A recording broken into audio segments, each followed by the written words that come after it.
à la fin des temps, lakini mwisho za lorsqu'il wakati, est parti, wakati il a dit, alienda il vous est avantageux que moi je m'en aille. alisema ni kwenu maana mimi Parce que si nipate je ne m'en kwenda, fais pas, l'esprit ne viendra. kwa juu kama mimi sipate kwenda roho haitakuja. C'est-à-dire qu'il savait qu'il devait partir Ni kusema alikuwa anajua kama alipashwa enda, pour nous envoyer quelqu'un avec qui nous devions marcher à la fin kwa du juu temps. kututumia mtu ambaye tutatembea pamoja naye kwa Le mwisho wa précieux wakati, Saint-Esprit de ule Dieu. mpenzi Roho Mtakatifu wa C'est donc Mungu. impossible Ni kusema que haiwezekani tu veuilles vivre Dieu upende kuishi et que Mungu tu négliges l'esprit qu'il nous a laissé. na uzarau roho ambaye alipata kutuachia. Est-ce que ça a avancé?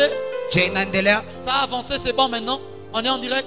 Ni Suis vizuri? avec moi, avance prophète. Sema pamoja nami, endelea La nabii. deuxième chose, j'ai parlé de l'enseignement des apôtres. Kitu ya pili nilisema juu ya mafundisho ya mitume. La Bible ne parle pas de n'importe quel enseignement. La Bible précise l'enseignement des apôtres. Biblia haisemi mafundisho yoyote ile, inaonesha nasema mafundisho ya mitume. La meilleure méthode pour vivre Dieu, Namna moja juu ya kupata pour kuishi, vivre Dieu au travers un homme, kwa juu ya kuishi Mungu kupitia mwanadamu ce n'est fulani, pas recevoir n'importe quel enseignement, ni kusema usipokee mais de prendre mafundisho yote, l'enseignement que cette personne te donne. lakini kukamata mafundisho ambayo mtu Parce que anakupatia, son enseignement vient de son expérience avec Dieu. kwa juu hiyo mafundisho yake yanatoka Ça kupitia vient de sa uhusiano relation pamoja, avec Dieu. inapitia kupitia uhusiano wake pamoja Dans na son enseignement, il y a le secret pour vivre sans Dieu. katika mafundisho yake kunakuwa siri juu ya kupata J'ai kuishi parlé de la kwake. communion fraternelle, Nilisema juu ya umoja wa de la kidogo, fraction du pain, nilisema juu ya kugawanya des mkate, prières au pluriel, nilisema juu ya maombi de nyingi, la crainte de Dieu et du sacré. hiyo kuogopa Mungu na kuogopa mambo ya samani. Mais pourtant, Na japo hiyo vous pouvez rassembler toutes ces choses, munaweza kusanyisha hiyo mambo yote les pamoja, respecter. munaziheshimu, Vous pouvez rassembler toutes ces points, munaweza kustanisha hiyo mambo yote, les suivre à la lettre, munaifuata katika usawa, mais ne quand même pas vivre Dieu. lakini munakosa kuishi Mungu, Parce qu'il y a un septième secret kwa juu kuna siri moja saba qui est la condition sine qua non ambao ni shurti ya msingi sana pour vivre Dieu au quotidien, kwa juu ya kupata kuishi Mungu kwa pour kila vivre le wakati, surnaturel dans une église. kwa juu ya kuishi mambo ya kimiujiza Vous katika pouvez kanisa. mettre le Saint-Esprit comme étant maître. Munaweza tia Roho Mtakatifu Vous kama pouvez Bwana, respecter l'enseignement munaweza de l'homme de Dieu. hiyo mafundisho ya mtu wa On va Mungu, avoir la communion fraternelle, la Sainte Seine, munaweza tout kuwa na ce umoja que vous voulez. kidogo, meza ya Bwana, yote ambayo Mais si mnapenda. la chose dont je veux parler ce matin, Lakini kama kitu ambayo ndasema siku ya lorsqu'elle leo, manque, wakati vous inakosa, serez frustré de ne jamais voir Dieu. mutakuwa mnasirika amuone Mungu Parce kamwe, qu'elle est obligatoire. kwa juu hiyo ni shurti. Il n'y a pas un moyen pour échapper à cela. Hakuna njia ambayo itatuma unaponyoka kwayo. La chose dont je vais parler ce matin n'est pas une option. Kitu ambayo ndasema asubuhi ya leo haiko chaguo, C'est-à-dire tu peux ou ne pas la voir. ni Non, non. kusema unaweza kuwa nayo wala hapana. C'est Hapana. une nécessité. Ni mambo ya muhimu sana. Lorsque vous voulez avoir une église qui vit les miracles, Wakati mnapenda kuwa na kanisa ambayo inaishi lorsque tu veux miujiza, avoir une vie qui marche avec Dieu, wakati unapenda kuwa na lorsque tu veux maisha ambayo avoir une inatembea vie na qui marche dans le surnaturel, wakati unapenda kuwa na maisha ambayo inatembea katika Sans mambo ya cela, miujiza, bila hayo ta Bible ne sera qu'un gros livre. Biblia yako itakuwa tu kitabu kubwa kabambi. Je parle de la soif. Nasema juu ya kiu. Je pensais que quelqu'un allait acclamer le Seigneur. Niliwazia mtu atashangilia Je Bwana. parle de la soif ce matin. Nasema juu ya kiu asubuhi ya leo. Alléluia. Amen. Alléluia. Amen. La soif est la seule chose. Hiyo kiu ni kitu moja. Après qu'on ait tout rempli toutes les autres conditions, Wakati tulishajaza hiyo masharti yote, lorsqu'elle est absente, wakati haiko hapo, Dieu ne vient pas. Mungu akuje kama. Lorsqu'elle est absente, Wakati haiko Dieu ne se hapo, révèle pas. Mungu ajionekanishe kama. La foi Hiyo imani croit que Dieu peut le faire. inaamini kama Mungu anaweza Mais la kufanya, soif lakini kiu désire que Dieu le fasse. inaamua kama Mungu aifanye. Je peux croire que Dieu guérit, Naweza amini kama Mungu mais anaponya, ça ne veut pas dire que je désire qu'il guérisse. lakini haiko njo mimi naamua apate onyo. L'homme à la porte de la belle croyait que Dieu est capable de tout guérir. Ule mtu ambaye alikuwa mbele ya hiyo mlango kabambi alikuwa naamini kama L'homme Mungu à anaweza. Bethesda croyait que Dieu peut guérir. Ule mtu ambaye alikuwa Bethesda aliamini kama Mungu anaweza ponya, Mais lorsqu'on lui pose la question, qu'est-ce que tu veux? lakini wakati banamswali nini ambayo unapenda, Il ne sait pas ce qu'il veut. ajue yale ambayo Son anapenda. problème n'était pas la foi. Shida yake haikukuwa Son imani, problème c'était la soif qui allait lui permettre de recevoir. recevoir. Shida yake ilikuwa kiu ambaye tamruhusia apate kupokea. Dis avec moi, avance prophète, j'avance. Sema pamoja nami, endelea nabii na mimi Dis naendelea. avec moi, avance prophète et j'avance. Sema endelea nabii na mimi naendelea. Premièrement, la soif. Ya kwanza kiu. Sans la soif, il vous est impossible de vivre des grandes choses avec Dieu. Bila kiu haiwezekani mpate kuishi mambo makubwa Sans la pamoja na Mungu. soif de l'esprit, Bila kiu ya mambo sans ya la roho. soif de Dieu, Bila kiu ya Mungu il vous est impossible de vivre quoi que ce soit avec le Seigneur. haiwezekani mpate kuishi kitu yoyote ile pamoja na Mungu. Deuxièmement, sans la soif, Kitu ya pili, il vous sera impossible de marcher dans le surnaturel. bila kiu haitawezekana mpate kuishi katika mambo ya kimeujiza. La soif est ce qui aspire la présence de Dieu. Hiyo kiu ni yale ambayo inakokota uwepo ya Mungu Elle emmène vers vous. na inaileta kwenye La uko. soif, c'est comme un aspirateur. Kiu ni kama hiyo kitu ambayo inakokota. C'est vide à l'intérieur, Mule ndani ni wazi, mais ça désire ce qui est à l'extérieur. lakini natarajia la Alors mbele ça nje. aspire pour que ça Sasa entre. inakokota au tuipate De la même kuingia. manière que l'aspirateur aspire la poussière, Hivyo hiyo chombo ambayo inakokota la inakokota soif vumbi. aspire la présence de Dieu. Hiyo kiu nayo inapata kokota uwepo ya Mungu. Lorsque vous n'avez pas soif de Dieu, Wakati hamuna kiu ya lorsque Mungu, vous n'avez pas soif de le vivre, wakati hamuna kiu ya kumwishi, il ne se présentera jamais. hatapata kujionekanisha C'est pour hata cela qu'il dit, so, kwa maana anapata je me kusema laisse trouver par celui qui me cherche. najiacha kuonekana kwa ule ambaye Comme pour ananitafuta. dire, Kama vile Je kusema ne peux pas commettre l'erreur siwezi fanya hata de kosa venir me présenter vers quelqu'un qui ne m'a pas cherché. ya kukia kujionekanisha mbele ya mtu ambaye Or, tu ne kunitafuta. chercheras pas Dieu Japo hiyo hautatafuta si tu n'as Mungu pas soif de lui. kama hauna kiu ya Mungu. Il faut que tu aies soif, Inabidi upate que kuwa na tu kiu prennes la décision de le chercher et le rechercher. kwa juu kamate uamuzi ya kumtafuta na kumtafuta tena. Oh, Shalaba. La soif Hiyo kiu est la seule chose ni kitu moja à côté de la foi pembeni ya imani qui vous permet de passer à un autre niveau. ambaye inabahusia kupita kwa kiwango ingine. Beaucoup ont la foi, Batu bengi biko na mais imani, ce qui leur manque, c'est la soif. lakini yale ambaye inabakosea ni kiu. Beaucoup croient. Batu bengi banaamini, Beaucoup croient que Dieu fait des miracles. batu bengi banaamini kama Mungu Beaucoup anafanya croient que miujiza. Dieu peut faire des grandes choses. Batu bengi banaamini kama Mungu anaweza Mais fanya ce mambo, qui leur manque, lakini yale ambaye c'est la inabakosea capacité d'attirer cela vers eux. ni uwezo ya kukokota ile ayo kwenye iko. Tu crois que Dieu agit. Unaamini kama Mungu Mais anatenda, malheureusement, tout ce qu'il fait, tu vois ça dehors. lakini yote ambaye anafanya Tout ce kwa qu'il ole fait, tu vois unaona ça chez nje. les autres. Yote ambaye anafanya unaona Tout kwa ce qu'il bengine. fait, tu vois ça quand tu suis un autre homme de Dieu à la télé. Yote ambaye anafanya unaona wakati unafuata mtu wa Mungu Mais tu mwingine. crois. Lakini unaamini Le problème, shida c'est que tu n'as pas la soif pour attirer ces choses vers ni toi. kusema hauna kiu cha kukokota hiyo mambo mpaka kwenye uko. Tu peux croire et ne pas voir parce qu'il te manque la soif. Unaweza amini na utaona juu kuna kukosea kiu. Tu peux croire et ne pas voir Unaweza amini na parce qu'il te utaona manque la soif. kwa juu kuna kukosea hiyo kiu. Jésus continuait de leur apparaître même après son départ. Yesu aliendelea kubachomokea hata wakati Parce alishanyakuliwa. qu'ils avaient constamment soif de le voir. Kwa juu baliendelea na kiu ya kupata Ils kumwona. avaient constamment soif de le vivre. Baliendelea kila wakati na kiu ya kumwishi. Sa présence leur manquait tellement. Uwepo yake ilikuwa na bakosea sana. C'est avec moi, avance prophète. Sema pamoja na miendelea nabii. Lorsque je parle de la soif, Wakati nasema juu je ya ne kiu, parle pas d'une soif terrestre. siseme hiyo kiu ya Je ne kimwili. parle pas de la soif des biens et des matériels. Siseme kiu ya mambo ya Mais je kimwili. parle de la soif de Dieu. Lakini nasema juu ya kiu Je ya Mungu. parle de la soif de la présence de Dieu. Nasema juu ya kiu Je ya parle uwepo de ya la Mungu. soif de l'Esprit de Dieu. Nasema juu ya kiu ya roho ya Mungu. Parce que Christ est en train de parler. Kwa juu Kristo iko Il est nasema, en train de dire, iko nasema hivi, si quelqu'un a soif, kama mtu iko na kiu, qu'il vienne et qu'il boit. akuje na apate Et l'eau kunywa, que je lui donnerai na maji ambayo ndampatia deviendront des fleuves itageuka qui mitoni couleront jusque dans la vie éternelle. ambayo itatiririka mpaka katika uzima La milele. Bible met point, Biblia inatia nukta, mais l'auteur sent la nécessité de nous expliquer. lakini mwandishi anasikia amu ya kutufasiria. Il parlait de l'esprit Anasema alikuwa nasema juu ya roho que l'église doit recevoir. ambao kanisa Il ne inapaswa. parlait pas des voitures. Hakuwa nasema juu ya Il ne magari, parlait pas de l'argent. hakuwa nasema juu ya Il ne pesa, parlait pas d'abord du mariage. hakuwa nasema kwanza juu Il ya ndoa, parlait de l'esprit. l'esprit. alikuwa nasema juu ya Parce que roho. lorsque l'on parle de la Kwa juu soif, wakati banasema juu ya kiu, la seule eau qui est capable d'étancher la soif, hiyo kitu ambaye inaweza kunyamazisha hiyo kiu c'est l'esprit de Dieu. ni roho ya Mungu.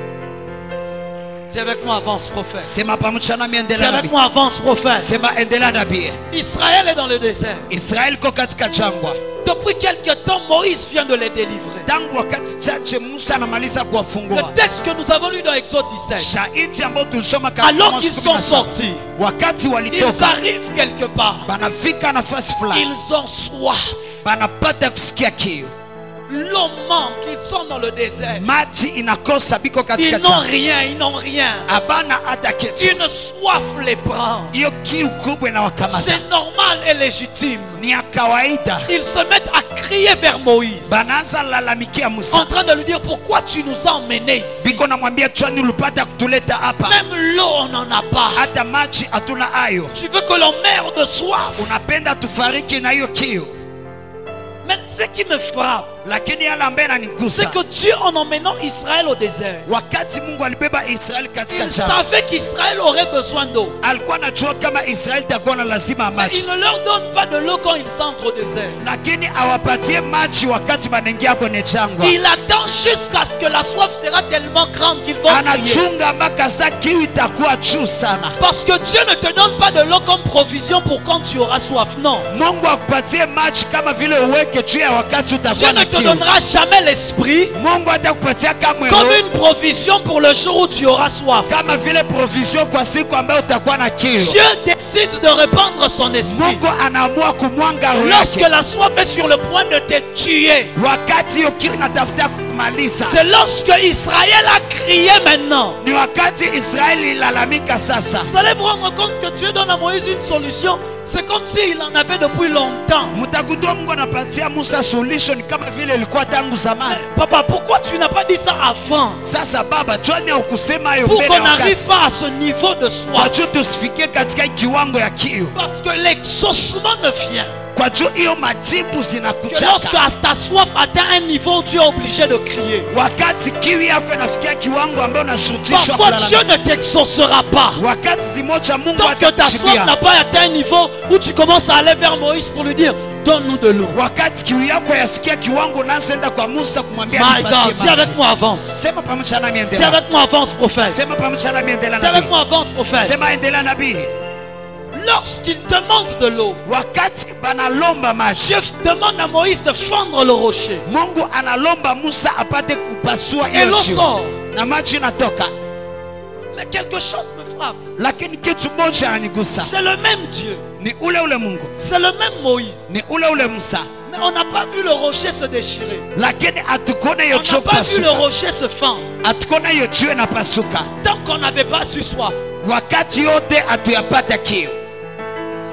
Il y a des dimensions que tu ne verras jamais chez ton homme de Dieu. Kuna viwango hautaonaka kamwe kwa mtu wako wa Mungu. Tant que ta soif n'a pas atteint un certain niveau. Wakati kiu yako hayafikiwa kiwango fulani. Écoute-moi. Nisikie. Un homme de Dieu peut être loin n'importe comment. Mtu wa Mungu anaweza pagaliwa mafuta sijue kwa Mais namna tant que gani. le peuple n'a pas soif, Lakini wakati taifa haina ils kiu, ne sauront jamais que Moïse a la capacité de déchirer et de fendre le rocher. abatajua kamwe kama Musa iko na uwezo wa kupasula C'est hiyo pour jiwe. cela, Sio kwa maana parfois les gens ont l'impression que quand on voyage, il y a plus d'onction. Non.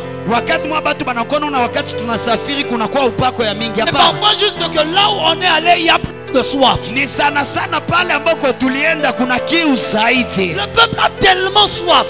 Taifa iko na kiu C'est sana. le même Moïse. Ni ule Musa. Tu ne savais pas qu'il peut fendre un rocher. Haukuwa najua kama anaweza pasua jiwe. Mais que ta soif vienne, Lakini kiu yake tu kwe. sauras de quoi son Dieu est capable. Utajua nini ambao Mungu wake Terre anaweza. sainte, j'aimerais te parler ce matin. Udongo takatifu Il y a napenda des kuambia choses asubuhi que ya nous leo. ne vivrons pas avec Dieu. Kuna vitu ambaye mwisho Tant que pamoja ta na soif ne sera pas à un certain niveau. wakati kiu yako yafikia kwa Il y a kiwango des choses fulani. que Dieu ne fera jamais par Kuna moi. vitu ambaye Mungu Tant atafanya que ta kupitia soif mimi. n'aura pas atteint un certain niveau. Wakati kiu yako yafikia kiwango fulani. Moïse ne s'est pas levé un matin, il a dit je vais fendre le rocher. Musa kushimama asubuhi akasema nenda Ce pasula n'était jiwe. pas sa propre décision. Haikukuwa uamuzi yake Ce pekee. n'était qu'une réaction à la soif du peuple. Ilikuwa reaction kupitia kiu ya taifa.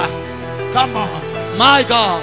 Mungu wangu. Le même Dieu, Ule Mungu. le même Moïse, Ule Musa. mais qui opère différemment. Lakini ambaye anatenda kwa Nous, on tofauti. savait qu'il sait seulement diviser la mer en deux. Sisi tulikuwa najua na yeye tugawanya On ne bahari ya Shamu. savait pas qu'il sait aussi faire sortir de l'eau Hatukuwa d'un najua rocher. kama anaweza pia tosha maji kwenye jiwe. Avec-moi la soif. Sema pamoja na La miki. soif est ce qui différencie un peuple d'un autre peuple. Kiu ni yale ambaye natofautisha La taifa soif fulani est na ce qui ingine. différencie une église d'une autre église. Kiu ni yale ambaye natofautisha kanisa fulani na Les ingine. églises où on vit Dieu Makanisa sont ambayo des wanaishi églises où le peuple a soif. ni makanisa ambayo taifa iko na kiu ya Mungu. On était à Goma avec mon fils. Tulikuwa Goma na mtoto wangu. Quand je voyage avec lui même à Goma ici seulement, Mi wakati mimi nasafiri naye hata hapa il Goma m'a dit karibu. les choses que Dieu fait. Ananiambia dati vitu ambavyo Mungu anafanya. Mais est-ce que le problème c'est moi? Je, shida ni mimi? La soif là-bas.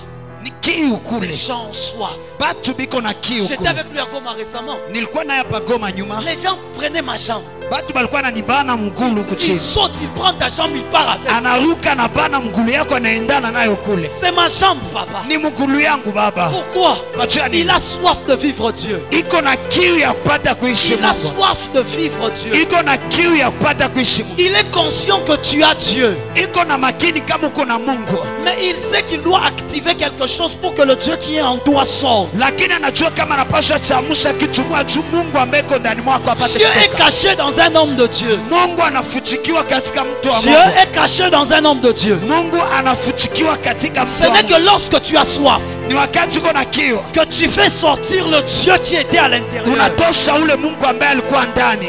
Ah, Ah, Masaka te faleda soto. La soif que tu as kiu ambayo uko nayo poussera Dieu à opérer d'une manière dont tu ne l'as jamais vu faire. itasukuma Mungu apate kutenda katika namna Poussera ambayo l'homme de Dieu à travailler comme tu ne l'as jamais vu travailler. itasukuma mtu wa Mungu atumike jinsi hauyamuonaka kama Il y a anatumika. des gens, tu viens prêcher, ils sont en là. Kuna watu nakia ubiri wiko tu pale. Biko tu pale. Là, je finis de parler, je ferme ma Bible, je pars. Namaliza kubiri nafunga Biblia yangu naenda. Parce que même déjà pour écouter, c'est compliqué. Kwa juu hata kwa mbele ya kusikia ni Mais migumu. où tu arrives, Lakini kuna nafasi unafika. juste quand tu entres dans la salle, tu sens que quelqu'un s'est déjà levé. Wakati tunaingia katika chumba unasikia mtu mwasha simama. Il est déjà prêt. Asha kwa tayari. Il t'attendait. Almaki alikuwa na kuchunga tangu Ta zamani. soif était déjà apprêtée. Hiyo kiu yake ilikuwa C'est toi ilishachamshwa. qui as traîné à venir. Ni wewe ndio ulichelewa kukuya. Eh, Quand tu prêches, il est là. wakati unahubiri iko pale. Il veut recevoir. Anapenda pokea. Même si tu ne voulais pas, Hata haukukuwa napenda. rassure-toi, il recevra. Jihakikishie ule mtu atapokea. Parce que Jésus n'était pas au courant. Kwa juu Yesu hakuwa anajua. Mais la femme a dit, si je touche le bord de son vêtement, Lakini ule mwanamke alisema kama mimi nagusa tu pende ya je mavazi sais yake. que je serai guéri. Najua kama Je ndapona. n'ai pas besoin de l'informer. Sina lazima kumpatia Mais ça habari. fait 12 ans je suis fatigué. Lakini nakuwa miaka 12 nachoka. 12 ans que je souffre, je Miaka suis 12 fatigué. nateseka nachoka. Si simplement je peux le toucher, Kama tu mimi naweza je kumgusa. sais qu'il est écrit. Najua kama imeandikwa. C'est comme l'huile qui est répandue sur la tête Ni kama vile mafuta na mwanga et kwenye qui kichwa. descend sur la barbe, Lakini inashuka kwenye sur la ndevu. barbe d'Aaron, Inashuka kwenye et qui ndevu ya descend sur le bord de ses na vêtements. inashuka mpaka kwenye pindo ya mavazi yake. C'est-à-dire si l'huile est sur sa tête, Ni kusema kama mafuta iko kichwa ça veut yake. dire qu'il y a aussi les traces sur le Ni bord de kusema son kuna vêtement. madrase kwenye pindo ya mavazi yake. Je n'ai pas besoin de toucher sa Sina tête. lazima kugusa kichwa yake. Seulement je peux toucher le bord. Kama mimi naweza gusa tu hiyo chini. Jésus s'est tourné. Yesu Il akageuka demande, mais qui m'a touché? akasema, nani ambaye ananigusa? Pierre lui dit, soyons sérieux. Petro akamwambia, tukue Avec tout ce wanajiheshimia. monde, Hii batu yote tu ambayo peux iko hapa, poser la question, qui t'a touché? unaweza uliza nani ndio alikugusa Tout le kweli? monde est en train de te toucher. Kila mtu iko na kugusagusa. Jésus savait de quoi il parlait. Yesu alijua vile alikuwa anasema. Le problème, ce n'est pas me toucher. Shida haiko kunigusa, Mais le problème, c'est est-ce qu'il y avait la soif quand tu me touchais? lakini shida, je, kulikuwa kiu wakati Le ulinigusa? problème, ce n'est pas que tu entendes le prophète Ézéchiel prêcher. Shida haiko nasikia Mais nabii le problème, Ezekiel c'est est-ce que anahubiri. tu avais la soif quand tu m'écoutais? Lakini shida, je, ulikuwa na kiu wakati ulimsikia? Non, non, non, non. Anasema pana pana J'ai pana. senti quelque chose Nilisikia kitu moja sortir de moi. inatoka ndani mwangu. Parce que je vous ai dit, la soif, c'est l'aspirateur. Kwa juu nilibambia kiu ni yale ambaye nakokota. C'était en Jésus. ilikuwa ndani ya La Yesu. chose était au-dedans de lui. Hiyo kitu ilikuwa ndani La ya chose Yesu. était à l'intérieur de lui. Hiyo kitu ilikuwa katikati yake. La seconde d'après, il se rend compte que la chose n'est plus Hiyo là. sekunde ya kufuata anagundua hiyo kitu haiko tena pale. Qui a aspiré cela? Nani ambaye alipata kuikokota? Une femme. Mwanamke mmoja. Je parle à quelqu'un ce matin. Nasema kwa mtu mmoja asubuhi ya J'aimerais te leo. dire, ta soif de Dieu Napenda kuambia kiu yako ya Mungu déterminera comment tu vivras avec ton homme de Dieu. itaonesha namna gani soif utaishi na de mtu wako Dieu. wa Mungu. Kiu yako ya Mungu Déterminera si tu verras Dieu agir ou non par ton homme de Dieu. itaonesha kama utaona Mungu atatenda wala hapana kupitia mtu wa Mungu wako. Écoutez-moi. Mnisikie Comment imaginer namna gani unaweza wasia le même Moïse, ule Musa, le même Dieu, ule Mungu, mais une dimension différente. lakini kiwango tofauti. Et remarquez une chose. Lakini mgundue kitu moja, Le peuple ne va pas crier chez Dieu. taifa aiende kulalamika kwa Mungu, Le peuple va crier chez Moïse. taifa inaenda kulalamika kwa Musa. Ils viennent avec leur soif chez Moïse. Banakuya na kiu yabo kwa Musa, Et Moïse regarde et dit, mais ça c'est terrible ça. na Musa anatazama anasema hii ni hatari. Moi vraiment je veux faire quoi? Mimi naweza fanya nini? Moïse est obligé de courir chez Dieu. Musa anashurutishwa kukimbia Il est kwa obligé de Mungu, courir auprès de Dieu anashurutishwa kukimbia karibu na Mungu pour chercher la face de Dieu. kwa juu ya kutafuta uso ya Mungu. Il y a des soifs du peuple qui conduisent les hommes de Dieu en retraite. Kuna makiu ya mataifa ambayo inaongoza watu ya Mungu katika majitengo. Le peuple crie. Taifa Moïse inalalamika, dit n'a koluka nzambe. Musa anasema nenda tafuta Mungu. Il y a des peuples Kuna mataifa qui peuvent t'emmener en retraite. ambazo zinaweza kubeba katika Parce que majitengo tu te rends compte que leurs attentes sont tellement élevées. kwa juu unagundua kama kuchunga yabo iko juu Ce sana. qu'ils désirent est tellement compliqué. Yale ambao wanatarajia iko nguvu sana. Leur soif est tellement grande. Kiu yabo iko kiu sana, Ah, iko je juu ne sana. pourrai pas, je vais en retraite. Sitaweza, naenda kwenye Mais il y a majitengo. des peuples aussi, Lakini kuna mataifa pia, si Dieu te met avec eux, kama Mungu anakutia pamoja nao, même prier 5 minutes, tu prieras plus. hata kuomba dakika 5 hautaombaka tena, Parce qu'ils n'ont pas soif. kwa juu bana kiu, Ils n'attendent rien. abachunge hata Ils ne kitu, désirent rien. abatarajia hata kitu. C'est ma toute wende. Si seulement on part, Même si tu vas nous mentir, c'est pas grave, on va. hata utasema bongo haina shida. C'est comme ça beaucoup. Vous savez, beaucoup de pasteurs, ils prient plus jeunes, plus cher. Ni hivyo Pourquoi? muna bapasta nyingi abaombe tena bafunge Ce tena n'est même kwa pas leur faute. haiko kosa yabo. Le peuple lui-même vient avec des justifications. Taifa yao peke na kia na kujifasiria. Bon, si Dieu n'a pas agi, ce n'est pas grave. Kama Mungu akutenda haina shida. C'est juste Ni Israël. Israel, Moïse, c'est toi qui vas nous donner de l'eau. Musa wenjo tatupatia mai leo. Il est béni à Tobioué. Les autres choses on ne connaît Nous pas. croyons que tu as Dieu. Tunaamini kama Nous uko na savons Mungu. que tu as Dieu. Tunajua kama Nous uko na savons Mungu. que Dieu t'est apparu. Tunajua kama Mungu Ce alikuchomokea. n'est pas donc à Dieu de nous donner de l'eau. Haiko kwa Mungu tu Parce que atatupatia s'il t'a maji. dit de nous emmener dans le désert, Juu kama alituambia ça veut dire qu'il t'a aussi donné l'eau pour nous le donner. kusema alikupatia pia mai. Alors s'il te plaît, donne-nous l'eau. Sasa tafadhali tupatie La maji. soif du peuple Kiu ya taifa peut provoquer des retraites improvisées à l'homme de Dieu. inaweza chokoza majitengo ya C'est mtu pour wa cela Mungu que ataishi. parfois lorsqu'un homme de Dieu doit voyager, Ndio kwa maana wakati mwa mtu Doit wa Mungu aller anasafiri, ailleurs. anapaswa nafasi il nyingine. se consacre beaucoup plus. Anajitia kando Il sana. recherche Dieu beaucoup plus. Anatafuta Mungu sana. Parce que là-bas, les gens attendent. Kwa juu kule batu biko na ngoya. Tuko na mungoya. Ils attendent là-bas. Il y a des villes qu'on entend dire que j'arrive. Kuna mamuji wakati banasikia kama ndakuya. Même moi-même, je commence à avoir peur. Hata mi peke yangu mina sikia boka. Je me dis, Seigneur, Nasema Bwana, mais ces gens risquent de me frapper si je ne leur donne pas ce qu'ils ah, cherchent. watu banaweza kunipiga kama siwapatie bie Alors banapenda. tu es obligé d'aller chercher Dieu. Sasa unashutishwa kwenda kutafuta Mungu. Soyez un peuple qui me pousse à jeûner. Mkwe taifa Soyez un ambao peuple qui me mtanisukuma pousse à kufunga. chercher Dieu. Mkwe taifa Soyez ambao un peuple mtanisukuma qui me kutafuta pousse à rechercher sa Mungu. présence. Mkwe taifa ambaye mtanisukuma Pas kutafuta un wewe. peuple qui n'a pas soif. Hapana taifa Pas ambaye un peuple qui est déjà rassasié. taifa ambaye Pas un shashiba. peuple qui n'a taifa ambayo haina hata. Pourquoi je veux me fatiguer à jeûner si tu n'attends rien? Joni ndajichokesha kufunga kama uchunge kitu kwa Pourquoi Mungu. je veux me fatiguer dans les retraites si toi tu n'attends rien Joni recevoir? ndajichokesha katika majitengo kama Je uchunge. vais recevoir des choses de la part de Dieu Ndapokea vitu kutokea Mungu que tu ne recevras jamais parce que tu n'as pas soif. ambaye hautapokeaka kama Autant mieux uchunge. que je m'assois aussi, on s'assoit nous tous. Ni vizuri na mimi niketi, si wote tuna keti bineshia pale. Lorsque la soif est là, Lakini wakati kiu iko hapo, la Bible dit Moïse se tourna vers l'Éternel. Biblia nasema Musa kageukia wa milele. Dis-moi maintenant ici, moi et toi, on fait comment? Nasema dinu mimi na wewe tufanye nini? On fait comment? Tufanye nini? Dis avec moi la soif. Sema kiu. Dis avec moi la soif. Sema kiu. Dis avec moi la soif. Sema kiu. Dis plus fort la soif. Sema zaidi kiu. Néhémie chapitre 9, le verset 15. Nehemia La sura Bible est en ya train de kenda dire, 15 tu Biblia leur inasema donnas du haut des cieux du pain quand ils avaient faim. uliwapatia kutoka mbingu mkate wakati walikuwa na Et tu kiu, fis sortir l'eau du rocher quand ils avaient soif. na ukatosha maji kwenye jiwe wakati walikuwa na kiu. Pas tout le temps.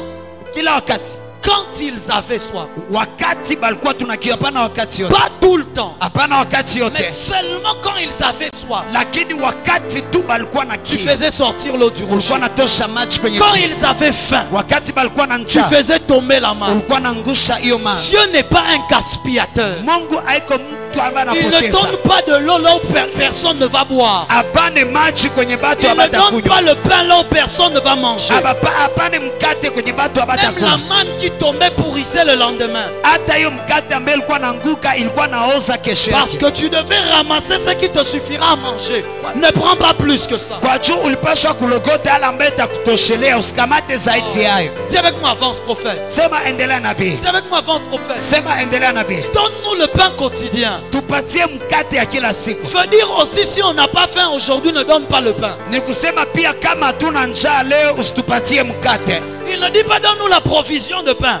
Aseme utupatie mkate ambaye Donne-nous tutaweka. le pain chaque jour. Emmène le pain pour le jour là. Kila siku leta mkate juu ya hiyo siku. Donc si on n'a pas faim ce jour-là, il ne donnera pas aussi Ni le pain. kusema hiyo siku kama hamuna njaa hata pana hata pana Lorsque tu n'as mkate. pas faim de Dieu, Wakati hamuna njaa Mungu il ne se révélera pas. hata jionekanisha. Lorsque tu n'as pas soif de Dieu, Wakati hauna kiu ya Mungu il ne se révélera pas. hata jionekanisha. Lorsque tu n'as pas envie de voir Dieu, Wakati hauna haja ya kuona Mungu, rassure-toi, il ne se révélera pas. jihakikishie hata jionekanisha. Mais Moïse Musa se tourna vers l'Éternel akageukia wa milele et il rechercha l'Éternel. na akatafuta wa milele. Écoutez ce que la Bible dit. Sikia lambo Biblia inasema. Écoutez ce que la Bible dit. Sikia lambo Biblia inasema. Passe devant le peuple. Pita mbele ya taifa. Emmène avec toi quelques responsables d'Israël. Beba pamoja na we wakubwa pamoja Prends wa dans ta Israeli. main le bâton avec lequel tu as frappé le Nil Kamata hiyo fimbo ambayo kupitia ulipika hiyo Nili et frappe le rocher. na pika hiyo roshi. Lorsque le peuple a soif, Wakati taifa iko na kiu, le prophète reçoit des nouvelles instructions. nabii anapokea masharti za mpya. Lorsque le peuple a soif, Wakati taifa iko na kiu, Moïse reçoit un nouveau mandat. Musa anapokea manda mpya. Je vais expliquer. Nafasiria Au début, kwa mwanzo, le seul mandat de Moïse, manda mmoja ambao Musa alipata c'était de les délivrer d'Égypte. ilikuwa kubafungua kutoka Misri. Quand il les a délivrés d'Égypte, normalement il a fini son mandat. Wakati alibatosha Misri, kwa kawaida anamaliza manda Mais yake. lorsqu'ils arrivent dans le désert, Lakini wakati wanafika ndani ya un jangwa, nouveau besoin se présente. kuna haja mpya ambaye La soif inajionekanisha. se présente. Hiyo kiu inajionekanisha. Alors la Bible dit, Sasa Biblia inasema Dieu donne à Moïse une nouvelle instruction. Mungu anapatia Comme Musa pour dire, shuti za il lui mpya. donne un nouveau mandat. Kama vile kumwambia anampatia manda C'est mpya. pour ça que Osée dit, Ndio kwa maana Hosea par anasema un prophète, l'Éternel a délivré Israël d'Égypte. kupitia nabii wa milele C'était akafungua le Israeli premier kutoka mandat. Misri. Ilikuwa manda ya Mais kwanza. lorsqu'ils sont arrivés dans les déserts, Lakini wakati walifika ils katika jangwa, rencontrent la faim, wanakutana ils njaa, rencontrent la soif. wanakutana kiu. Dieu est obligé de lui donner un autre mandat. Mungu anashurutishwa kupatia Et manda ya Osée pili. ajoute, Na Hosea et par anaongeza, un prophète, Israël fut gardé. anasema kupitia pia nabii umoja Israeli Garder, kalindwa. c'est-à-dire prise en charge. Kulindwa ni kusema Garder, kushughulikiwa. c'est-à-dire prise en charge. Hiyo kulindwa ni kusema Parce kushughulikiwa. que lorsque le peuple a soif de nouvelles Kwa choses, jua kati taifa iko na Dieu kila donne mambo aussi à mpya. l'homme de Dieu une nouvelle onction. Mungu anapatia pia mtu wa Mungu upako mpya. Lorsque le peuple a soif de vivre des plus grandes Wakati choses, taifa iko na kiu ya kuishi le mambo Seigneur makubwa, donne aussi un autre mandat. Bwana anapana pia Avant, mandat c'était le mpya. mandat de la délivrance. Mbele ilikuwa mandat ya Maintenant, c'est le ufungulivu. mandat du surnaturel. Sasa inakuwa C'est le mandat pour les nourrir, inakuwa mandat pour juu ya les faire kuwakulisha. boire, Kwa juu ya pour les kuwakulisha, kwa protéger. juu ya kubalinda. Israël fut gardé. Israeli ilipata kulindwa, Mais qui a activé cela? lakini nani Ce alichokoza? n'est pas Moïse. Haiko Musa, C'est la soif du peuple. ni kiu ya taifa. La soif que tu as de Dieu Hiyo kiu ambayo uko nayo ya Mungu fera en sorte que tu commences à voir Dieu faire des choses qu'il ne faisait même pas avant par ton prophète. itafanya uanzo na Mungu anafanya vitu ambayo alikuwa Tu anafanya verras mbele Dieu kupitia faire des nabii choses wako. qu'il ne faisait même pas avant par ton pasteur. Utaona vitu ambaye alikuwa anafanya hata Parce mbele qu'il kupitia y pasta. a une nouvelle soif que tu as activée. Kwa juu kuna kiu mpya ambayo La ulichamsha. limite avec laquelle Dieu opère avec un homme de Dieu, c'est la limite du peuple dans lequel il est. Mpaka ambayo Mungu anatumika na mtu wa Mungu ni mpaka kulingana na taifa ambayo iko ndani. L'onction de l'homme de Dieu n'est limitée qu'à fonction de la soif du peuple. Upako ya mtu wa Mungu inatiliwa mipaka kulingana na kiu ya taifa ambayo iko mbele zao. Lorsqu'il a eu soif, Wakati alikuwa na kiu, il a dit prends le bâton ambia kamata fimbo et frappe. na upige. Écoutez-moi, Nisikie, Dieu ne s'arrête pas là.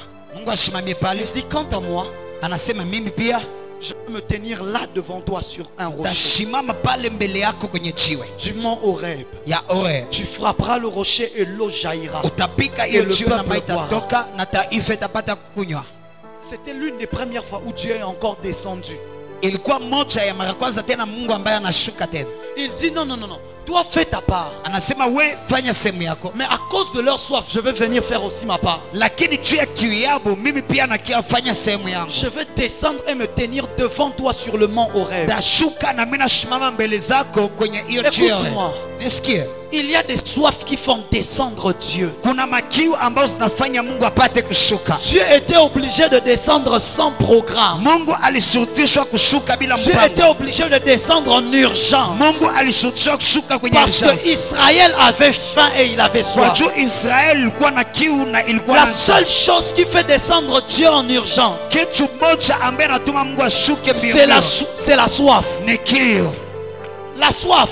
Kiu, Écoutez-moi. nisikie, La foi peut attendre, la soif n'attend pas. hiyo imani inaweza chunga, lakini kiu ya chungake. La foi peut attendre, la soif Imani n'attend pas. inaweza chunga, lakini kiu ya Parce que chunga. lorsqu'elle n'est pas étanchée, c'est la mort qui vient après. Kwa juu kama haijibiliwe ni kifo ambaye nakia C'est ce baadaye. qui fait en sorte que lorsque maintenant les deux sont ensemble, Dieu est obligé de descendre rapidement. Ni yale ambaye nafanya wakati mko pamoja, Mungu anashukia kushuka mbele ya Le mbio. secret des exaucements rapides, Siri ya majibu za mbio c'est le degré de ta soif. ni kiwango ya kiu Le yako. secret des exaucements rapides, Siri ya majibu ya c'est le mbio degré de ta faim. ni kiwango ya njaa ambao uko nayo kutokea kwa Mungu. Shangilia Bwana, Acclame le Seigneur. shangilia Bwana, C'est avec moi, avance prophète. sema pamoja nami. Le secret des exaucements rapides, Siri ya majibu c'est à quel point tu as soif. ni kwa kiwango gani uko C'est na à kiu, quel point tu as faim. ni kwa kiwango gani Et la uko na Bible est en njaa. train de dire dans 1 Corinthiens 10, 3 à 4. Na Biblia iko nasema Korintho wa pili 13:4, Ils ont tous mangé le même aliment spirituel. bote balipata kula hiyo chakula moya ya kiroho Et ils ont tous bu le même breuvage na spirituel. bakakunywa bote pamoja hiyo kikunywa Car ils buvaient à un rocher spirituel kwa maana balikuwa na kunywa kwenye jiwe ya kiroho qui les suivait. ambaye ilikuwa na wafuata, Ils avaient tellement soif. balikuwa na kiu sana. C'est ça maintenant mon message. Ni yale sasa uchumbe Parce hapo, que je parle de vivre Dieu, kwa juu na sema juu ya kuishi mais pas Mungu, une fois, hapana tu limoja, mais de manière constante. lakini kuendelea kumuishi. Le secret, siri c'est d'avoir une soif qui augmente constamment. ni kuwa na kiu ambayo inaenda naongezeka Ça kila va faire en wakati. sorte que le rocher ne va pas rester. Itafanya hiyo jiwe haitabakia Le kule, rocher va vous suivre. lakini hiyo jiwe itapata La kuwafuata. Bible dit un rocher spirituel Biblia inasema ilikuwa jiwe ya kiroho qui les suivait. ambaye ilikuwa nawafuata. Or, le rocher c'était les fleuves. Japo hiyo rocher ilikuwa Les mto, rochers c'était l'eau. hiyo jiwe ilikuwa maji. Dieu commence à agir constamment au milieu d'un peuple. Mungu anaanza kutenda kila wakati kati ya Lorsque la taifa. soif du peuple pousse Dieu à les suivre. Wakati kiu ya taifa inasukuma Mungu apate kuwafuata. Israël suivait la nuée. Israeli ilikuwa anafuata niwe. Je veux dire quelque chose de dangereux. Tasema kitu moja hatari. Israël suivait la nuée. Israeli ilikuwa anafuata kunguto. Israël suivait la colonne de feu. Israeli ilikuwa anafuata hiyo kikundi ya moto. Il y a une seule chose par laquelle Dieu suivait Israël. Kuna kitu moja kupitia Mungu alifuata Il y a Israeli. une seule chose par laquelle ce n'était pas Israël qui suivait Dieu, Kuna mais kitu c'est Dieu moja qui suivait haikuwa Israël. Israeli tena inafuata Mungu, lakini Mungu ndiye alifuata C'était le Israeli. rocher pour étancher leur soif. Ilikuwa jiwe juu ya kuchibia kwa La kiu soif yao.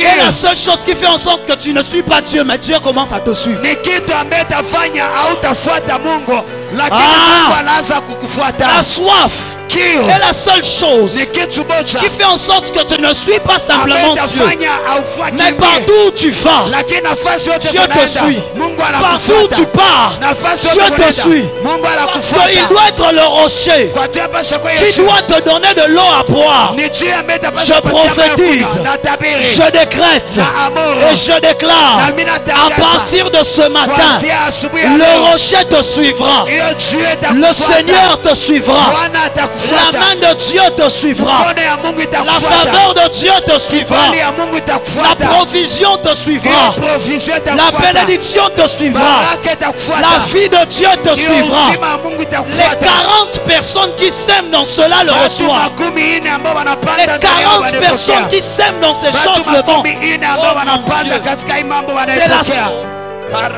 Je n'avais jamais vu ça. Sijawahi C'est kuiona. la seule chose Ni kitu moja qui faisait en sorte que Dieu maintenant commençait à les suivre. ambaye ilifanya Mungu sasa aanze kuwafuata. Le rocher des âges, c'est qui? Hiyo jiwe C'est Dieu. ya zamani ni nani? Ni Le rocher Mungu. des âges, c'est qui? Hiyo jiwe ya zamani ni C'est nani? Dieu. Ni Mungu. Christ n'est-il pas le roc? Ni- Christ n'est-il pas le roc? Je Kristo haiko hiyo jiwe? C'est la seule chose Ni kitu moja qui faisait en sorte que Dieu commence à les suivre. ambaye ilifanya Mungu aanze kuwafuata. Lorsque tu as soif, Wakati uko na kiu, ce n'est pas que tu suis les instructions de Dieu simplement, haiko unafuata tu shurti za Mungu, mais partout où tu vas, Dieu te suit. lakini nafasi yote kunaenda Mungu anakufuata. Parce que Paul même est en train de dire aspirer au don le meilleur. Kwa juu Paulo iko nasema tarajia hata karama zizuri. C'est-à-dire que lorsqu'on parle de la soif, Ni kusema wakati wanasema juu ya kiu, il ne s'agit pas de ce que Dieu a décidé de te donner, haibidi kusema ile ambayo Mungu aliamua mais il kupatia, s'agit de ce que toi tu as décidé de désirer. lakini inabidi yale ambayo wewe ulitarajia kupokea. Lorsque l'on parle de la soif, Wakati banasema juu ya il kiu, ne s'agit pas de ce que Dieu veut te donner, haibidi tu yale ambayo Mungu anapenda mais de ce kupatia, que toi tu veux recevoir. lakini yale ambayo wewe pia unapenda kupokea. Fais de l'éternel tes délices, il te donnera ce que ton cœur désire. Fanya milele mambo mema, atakupatia yale ambayo moyo wako inatarajia. Pas son cœur à lui. Il se jette par terre. Akajitupa chini Et Samson pria. na Samsoni akaomba. C'était la première fois qu'on a entendu dire que Samson a prié. Ilikuwa mara kwanza ambao wanasema kama Samsoni aliomba, Parce que la deuxième fois où il a prié, c'est quand il voulait demander que Dieu lui restaure l'onction. lakini juu ya mara pili wakati aliomba ni wakati aliomba La Mungu amcheke première pa. fois où il a prié, c'était à cause de la soif. Mara kwanza ambao Samsoni aliomba ilikuwa juu ya kiu. La soif te fera faire des prières que tu n'as jamais fait. Kiu itakufanyisha maombi ambayo La huyafanya. soif te fera faire des jeûnes que tu n'as jamais Kiu fait. itakufanyisha mafungo ambayo La soif te huyafanya. fera faire des retraites que tu n'as jamais Kiu fait. itakufanyisha majitengo ambayo huyafanya. Depuis le début, on n'a jamais dit que Samson avait prié. Tangu mwanzo bakusema kaka Samsoni Mais le aliomba, jour où il a eu soif, lakini siku ambayo alipata il kiu, regarde à gauche, il n'y a pas de pluie. anatazama kushoto Il hakuna regarde à mtoni. droite, il n'y a pas de rivière. Anatazama kuume hakuna mtoni. Il dit, je dois prier aujourd'hui. Anasema ndaomba leo. Écoute-moi. Nisikie, C'est parce que ta soif de Dieu n'est pas encore arrivée à un niveau où tu te sens à bout. ni kwa juu kiu yako ya Mungu haifikia kwa kiwango ambayo unachukutana mwisho. Que tu es encore en train de jouer. Ndio maana ungali unacheza Mais leo. lorsque ta soif de Dieu atteint un niveau niveau. siku ambao kiu yako ya Mungu inafika kiwango fulani, Frère, tu feras des prières que tu n'as jamais fait. ndugu, utafanya maombi ambayo Tu huyafanya. prendras des positions dans la prière que tu n'as jamais pris. Utakamata maposition mu maombi ambayo Hey, yakamata. moi j'ai déjà vu des frères monter sur l'arbre en train de prier. Mimi nishona banamuke banapanda kumuti iko naomba. Des frères, Banduka ils montent sur l'arbre. anapanda kwenye muti. Pourquoi? Kwa chani? Il se dit apparemment en bas il n'écoute pas. Anasema iko hapa chini asikie. Que je monte d'abord sur l'arbre, hein? Nipande kwa kumuti. Peut-être qu'il va entendre. Inasikala kule yote Ça asikia. c'est quoi? Hiyo ni nini? C'est la folie de la soif. Ni basimu ya imani. Nous on a prié dans des forêts en dessous de la pluie. Wakati tunaomba katika upori chini ya Non mvula. pas que la pluie vous a rencontré dans la forêt, non. Hapana, mvula ilibakutana kwenye pori Quand hapa. vous étiez en train de quitter la maison, il pleuvait déjà. Wakati mlikuwa natoka kwenye nyumba ilikuwa ilishaanza Vous nyesha. avez dit c'est pas grave. Nasema haina shida. On avait rendez-vous avec Dieu, on va aller le chercher. Utaenda kutanana na Mungu, utaenda kumtafuta. Kama nawaza na ponyoka. C'est ça, non?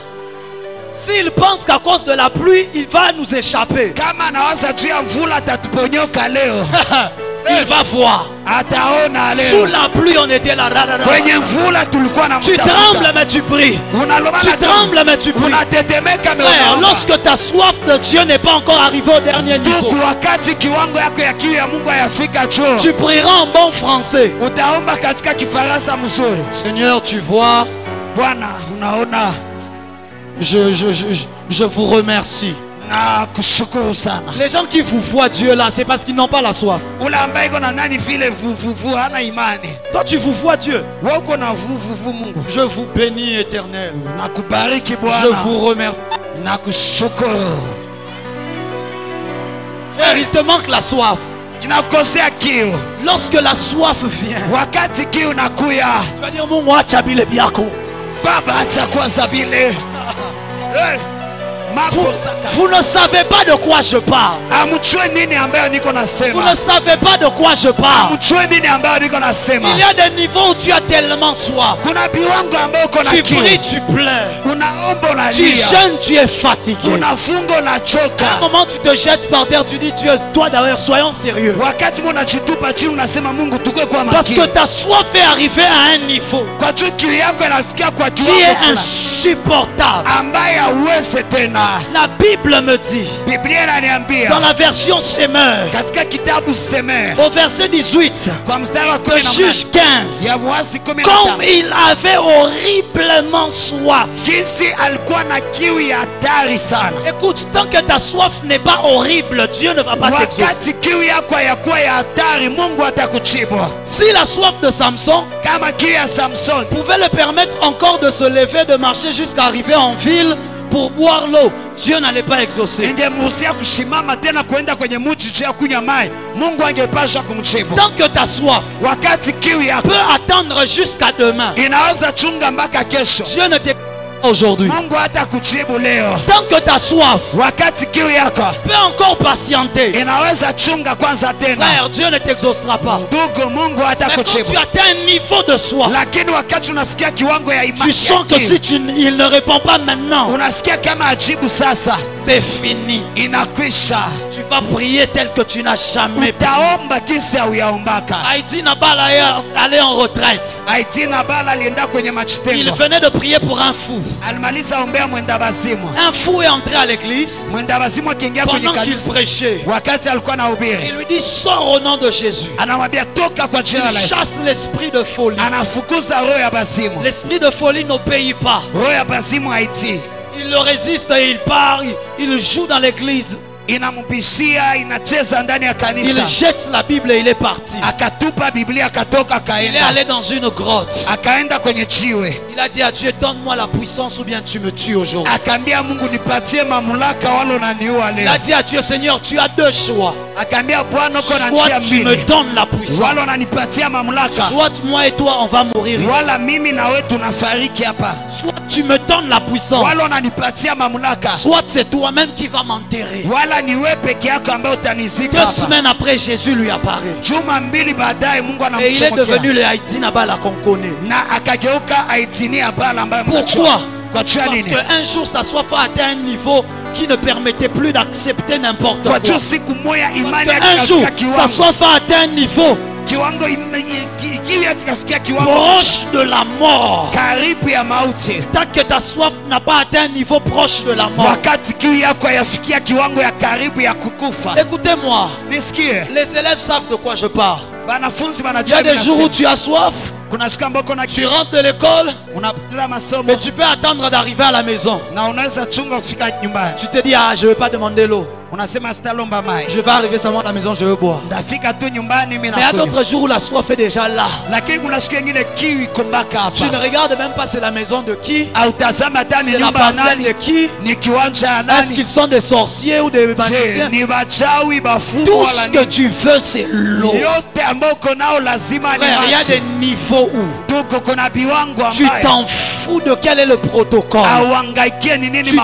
fous maprotokoli, de quelle est la méthode. hauhangaikie ni Tout nini ce que njia. je veux, c'est Dieu. Yote ambayo mimi napenda Tout Bwana, ce que je veux, c'est l'esprit. yote ambayo mimi napenda ni Tout ce que je veux, c'est la présence yote ambayo de mimi Dieu. napenda ni uwepo Tout ya ce Mungu. que je veux, c'est la vie de Dieu. Yote ambayo mimi Tout napenda ce ni que je uzima. veux, ce sont les fleuves de sang. Yote ambayo mimi napenda ni mitoni ya roho.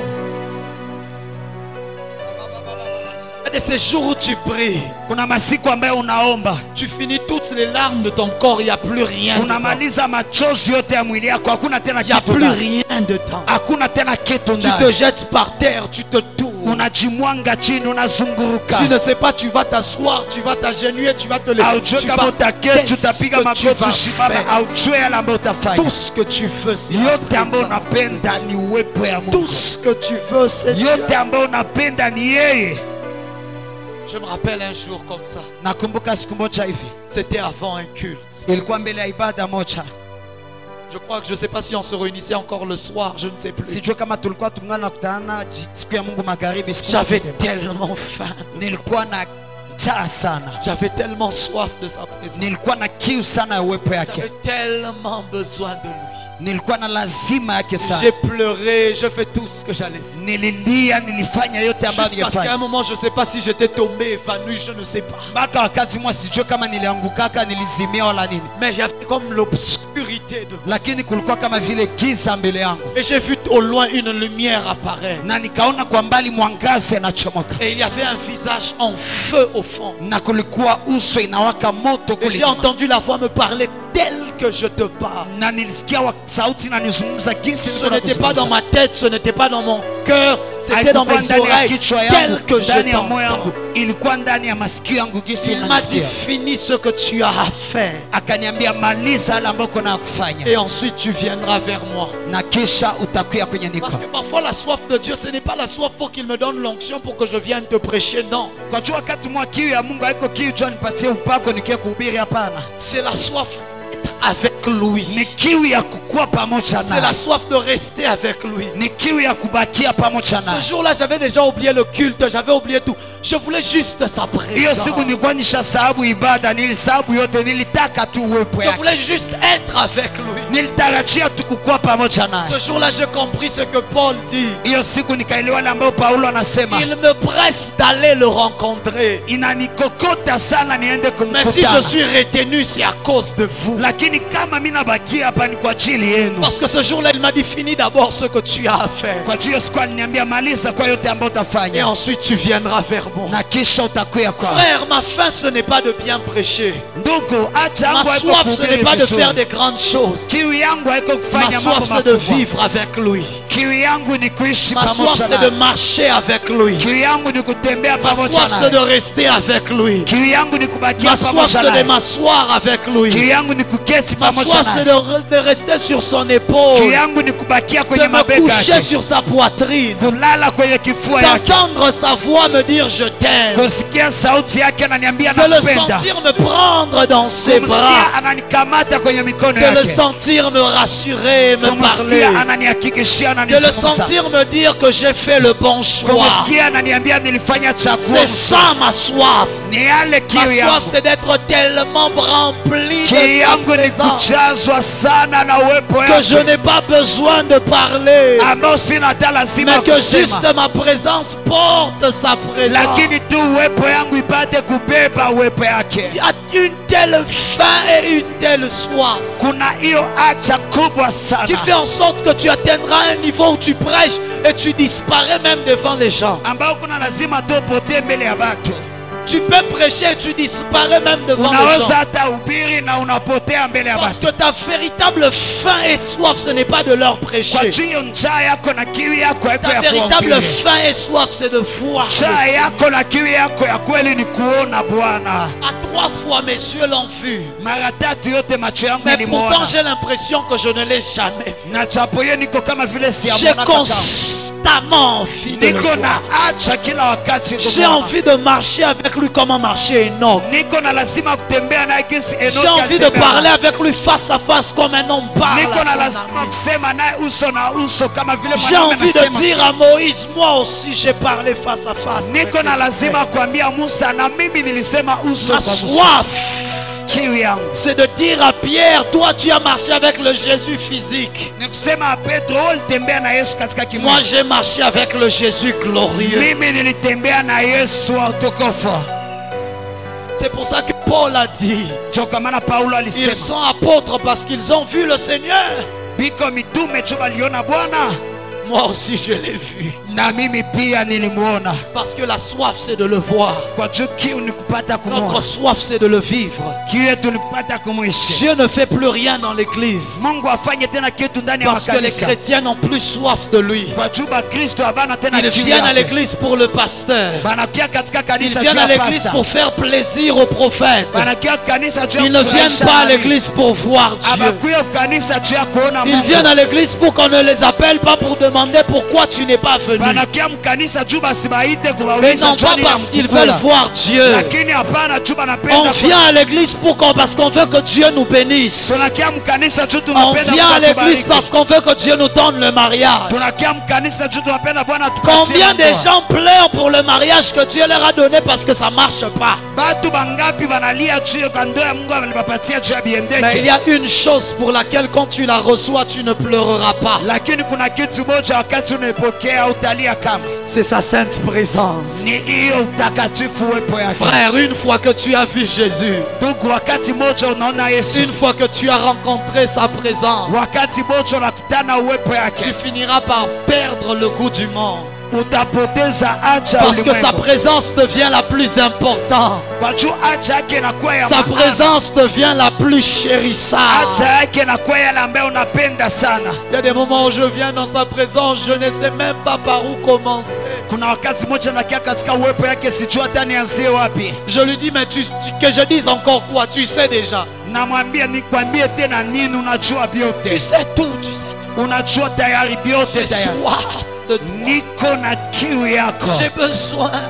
niko na lazima yako. Saint-Esprit. Roho Mtakatifu, Aujourd'hui, beaucoup plus que hier. leo zaidi kushinda jana, J'ai soif et j'ai besoin niko de na toi. kiu na niko na haja yako. Christ a dit que son départ c'était notre avantage. Kristo alisema kuenda yake ilikuwa juu ya faida yetu, Mais je ne vois pas l'avantage. lakini mimi sione faida. J'aurais préféré qu'il reste.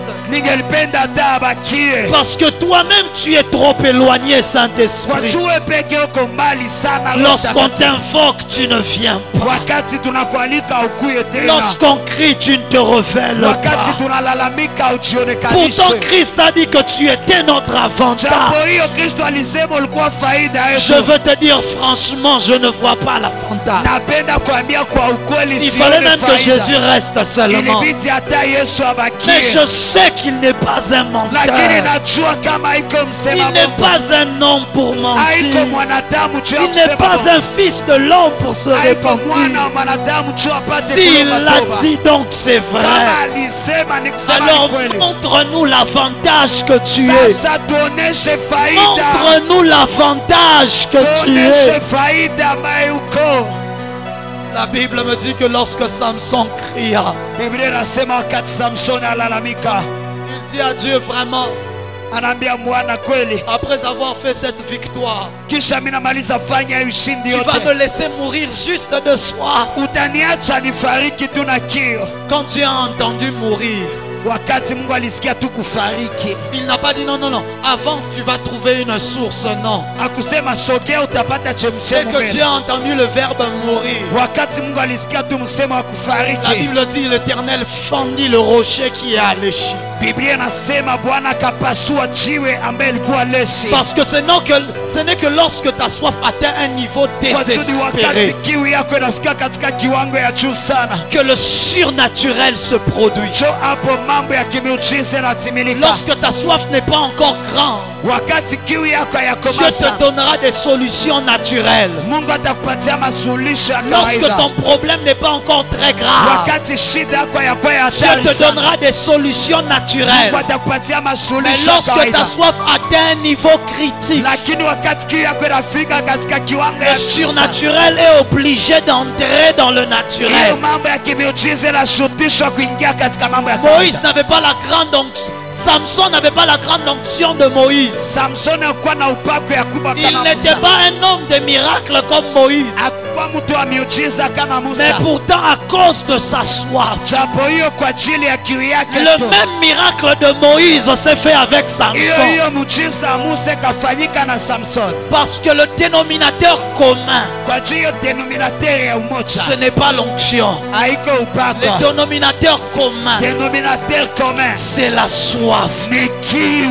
Tu peux avoir une plus grande onction que moi. Unaweza kuwa na upako ya juu Si j'ai une kunishinda. plus grande soif que toi, je vivrai Dieu plus que Kama toi. niko na kiu ya sana ya Mungu kushinda, ndaishi Mungu kushinda. J'aimerais dire à quelqu'un, Napenda kuambia la mtu soif mmoja, provoque des résultats kiu inachokoza matokeo qui ne restent pas seulement aujourd'hui, mais qui continuent jusque dans la suite. ambaye ibakie tu leo, lakini endelea katika mambo ya Parce que kufanya. la Bible dit Kwa juu Biblia inasema qu'on a appelé la source Anne à Corée. bakaita hiyo source Akore. La Bible ajoute, elle existe encore Biblia jusqu'aujourd'hui. inasema ikingali mpaka leo. La source là ne venait pas d'un puits. Hiyo chemchemu haikutokea kwenye C'est-à-dire source. même une année plus tard. Ni kusema hata mwaka mmoja Les gens baadaye, venaient à Anne en Corée puiser de l'eau. watu waliendelea kuya kuchota Même maji. 10 ans plus tard, Hata miaka 10 les baadaye, gens venaient à Anne en Corée puiser de l'eau. watu walikia pale Rama juu ya kuchota Mais maji. cette source-là était le résultat de quoi? Lakini hiyo chemchemu ilikuwa C'était matokeo le ya résultat nini? de la soif de quelqu'un. Ilikuwa matokeo ya kiu ya mtu Ce n'était mwingine. pas un phénomène naturel. Haikuwa fenomene ya C'était kawaida. l'exaucement de la soif de Samson. Ilikuwa majibu ya kiu ya Frère, Samson. à cause de ta Ndugu, soif,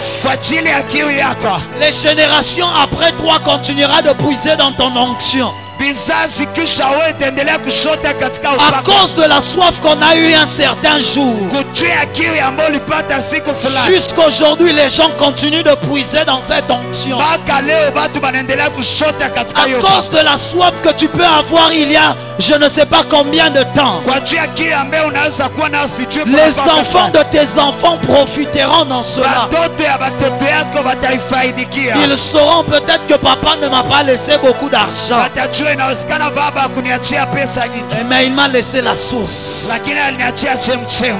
Mais il m'a laissé la source. Aliniachia chemchemu, Mais il m'a laissé la source. lakini aliniachia chemchemu. Qu'est-ce que Samson a laissé en Israël? Nini ambaye Samsoni aliacha Il n'a pas Israeli? laissé la délivrance. Akuacha ufungulifu. Parce que même après lui, Kwa juu hata les kisha ile Philistins ont continué à déranger Israël. Wafilisti waliendelea kusumbua Mais Israeli. quel est le véritable héritage de Samson? Lakini ni urithi gani ya kweli ya Samson? C'est la source qu'il avait laissée. Ni hiyo chemchemu ambaye Et la aliacha. source, il l'avait laissée à cause de la soif. Ni hiyo chemchemu ambaye aliachaka juu ya kiu. Les héritages qui traversent les générations Maurizi ambaye inapita katika ne viennent vizazi. pas de notre force comme Samson. Abitokee kwa nguvu yetu Les kama résultats qui Samson. restent dans des générations, Hiyo matokeo ambaye inabakia les katika héritages qui vizazi. restent dans les générations Hiyo maurizi ambaye ne inabakia viennent katika pas de vizazi. notre force. Haitokee kwa nguvu Elles yetu. viennent de notre soif. Inatokea kwa kiu Ils yetu. viennent de notre soif. Zinatoka kwa kiu yetu. Lève-toi là où tu es, parle à Dieu. Simama kwenye uko, sema kwa Mungu. Je ne sais pas si tu attends encore que je dise un mot, tu es sorcier. Sijui kama unachunga niseme nini tena huko. Tout ce que je dis est clair. Si tu sens que tu vas te rouler par terre, fais-le. Si tu sens que tu vas pleurer, pleure. Si tu sens que tu vas crier, crie. Oublie le voisin, oublie la voisine. C'est entre toi et Dieu. C'est entre toi et le Saint-Esprit. Dieu, Saint-Esprit, j'ai besoin de toi.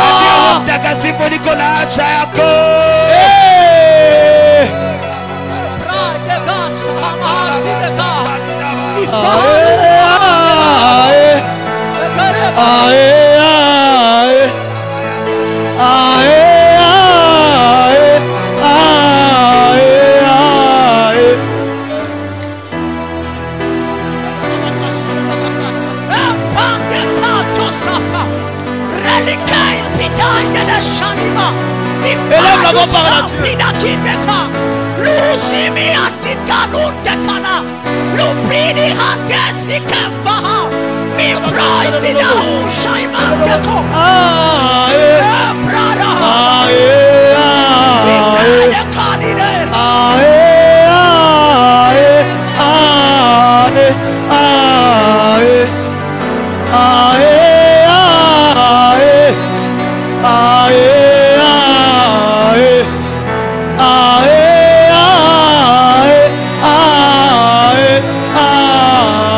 Dis-le plus fort.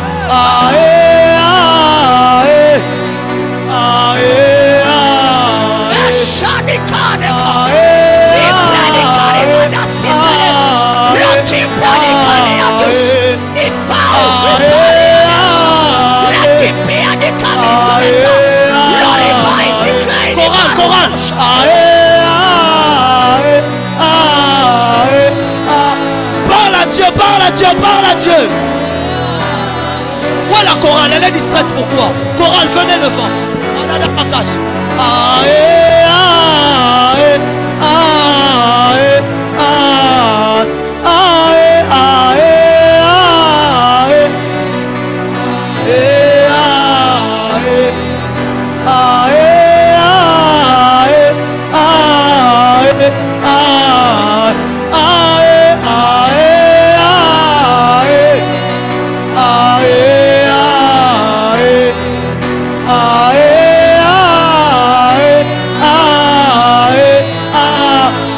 Maintenant, plus fort.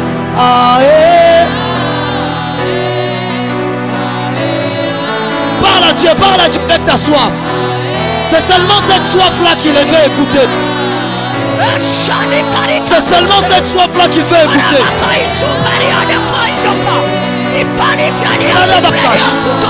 C'est seulement la soif-là.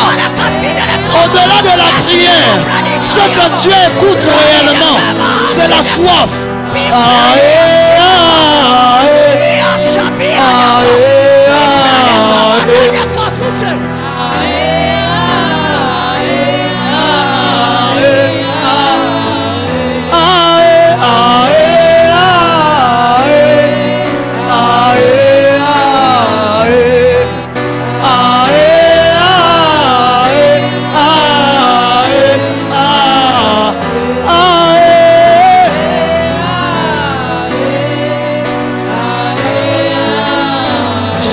Chante-le.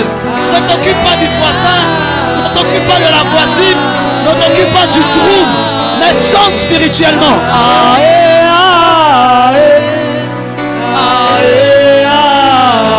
Plus fort.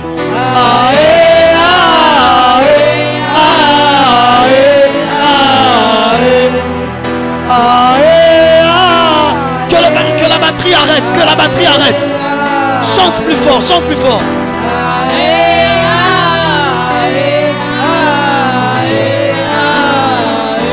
Baba Kasa, Baba Shaya, Olobo Shada Dabaya, Eleboko Sata,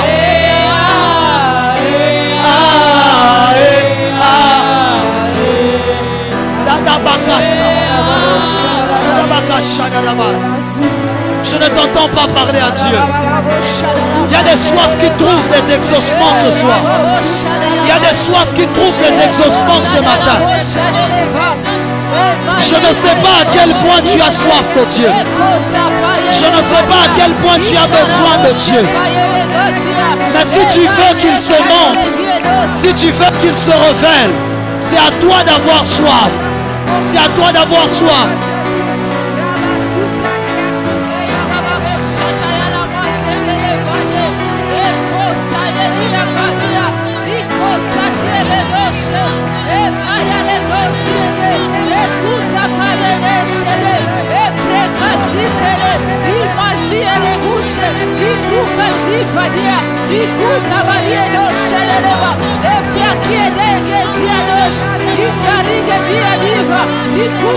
Oublie le voisin. Oublie-moi. Parle à Dieu. Désire le Seigneur. Dis-lui, Seigneur, ce matin, je veux ta présence. Dis-lui, ce matin, je veux ta présence.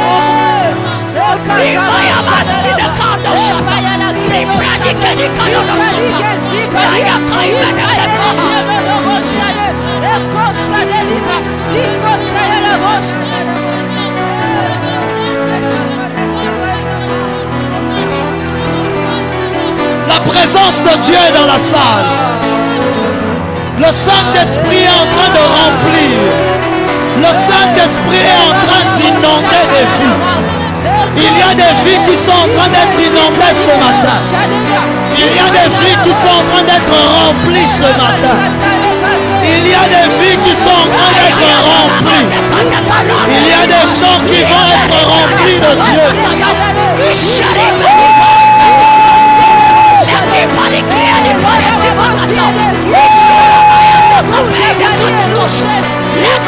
Dieu est là, Dieu est là. Dieu est là, Dieu est là. Dieu est là, Dieu est là. Dieu est là. Dieu est là. Dieu est là,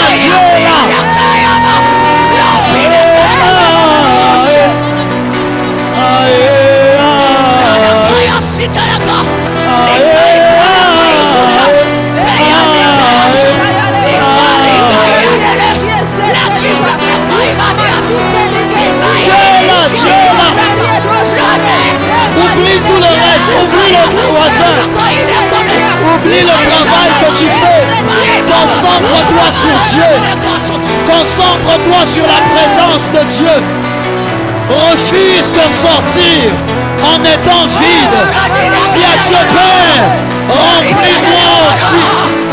Dis à Dieu, Père, remplis-moi aussi.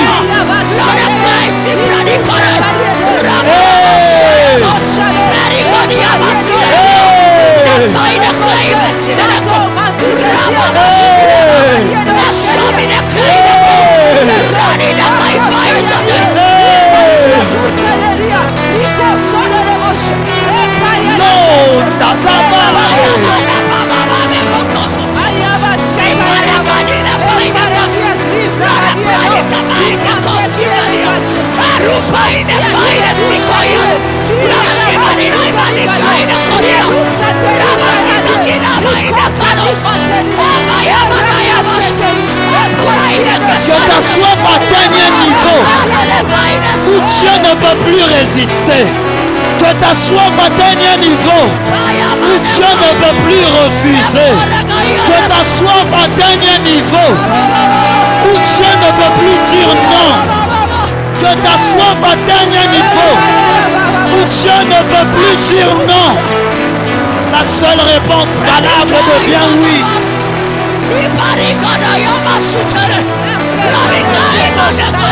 Holy fire, holy fire, holy fire, cover us today.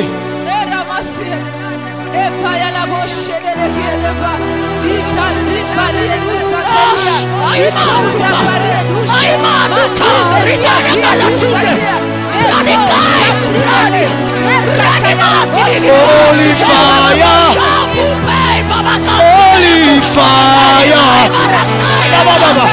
holy fire, cover us today. Holy fire.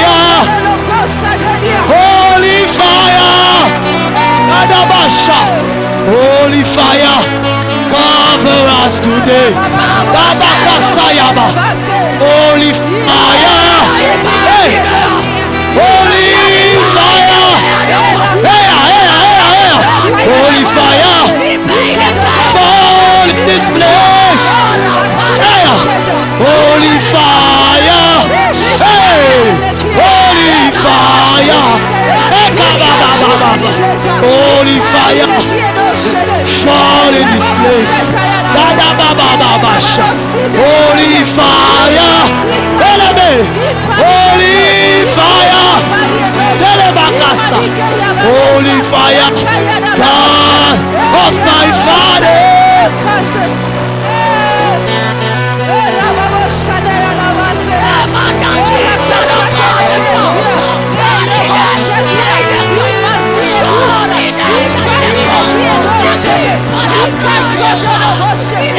Sainte flamme, sainte flamme,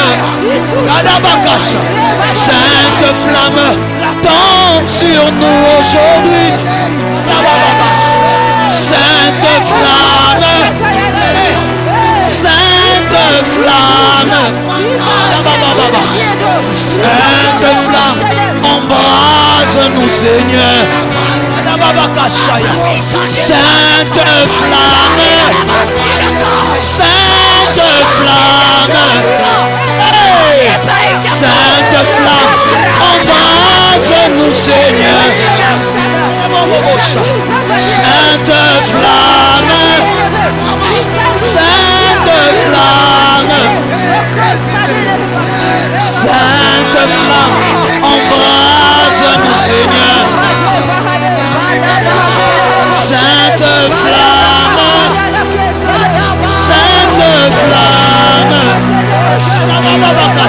sainte flamme, embrase-nous Seigneur, embrasse-nous Seigneur. Sainte flamme, sainte flamme,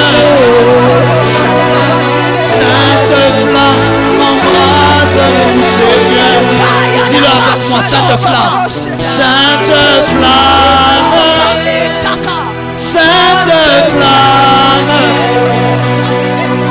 sainte flamme, embrase-nous Seigneur. Sainte flamme, sainte flamme, sainte flamme, sainte flamme, embrasse-nous.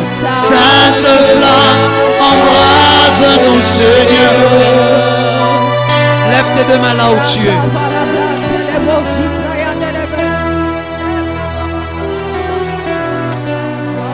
Le Dieu qui exauce la soif est là ce matin. Le Dieu qui exauce la soif est là ce matin. Le Dieu qui exauce la soif est là ce matin.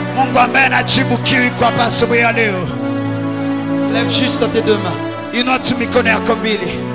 Si tu es assis, essaye d'être debout. Lève juste tes deux mains vers le Saint-Esprit. Lève juste tes deux mains.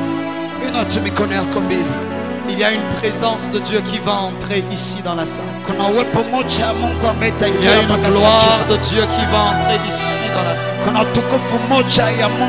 y a une gloire de Dieu qui va entrer ici dans la salle. Et qui va emporter tous ceux qui ont soif. Ce vent va emporter tous ceux qui ont faim. Tous ceux qui ont soif de Dieu seront touchés. Tous sans exception qui ont soif de Dieu seront visités. Lève juste tes deux mains. Saint-Esprit de Dieu. Saint-Esprit de Dieu. Saint-Esprit de Dieu. Saint-Esprit de Dieu. Maintenant je te prie. Comme Samson, je te prie. Regarde la soif dans la salle. Et commence à visiter. Touche tous ceux qui ont soif. Touche tous ceux qui ont faim. Remplis tous ceux qui ont soif. Tous ceux qui ont soif. Maintenant, Saint-Esprit. Maintenant, Saint-Esprit. Maintenant, Saint-Esprit. Maintenant, Saint-Esprit. Maintenant, Saint-Esprit. Maintenant, reprends le feu. Ça c'est en train de se faire. Ne regarde pas, ce n'est pas un spectacle. Ne regarde pas les autres qui reçoivent. Toi aussi reçois cela. Reçois cela. Reçois les mêmes fleurs. Saint-Esprit touche ces personnes. Saint-Esprit touche ces personnes. Peu importe là où ils se trouvent. S'ils ont soif de toi, je décrète et déclare qu'ils le reçoivent. Qu'ils le reçoivent. Qu'ils le reçoivent.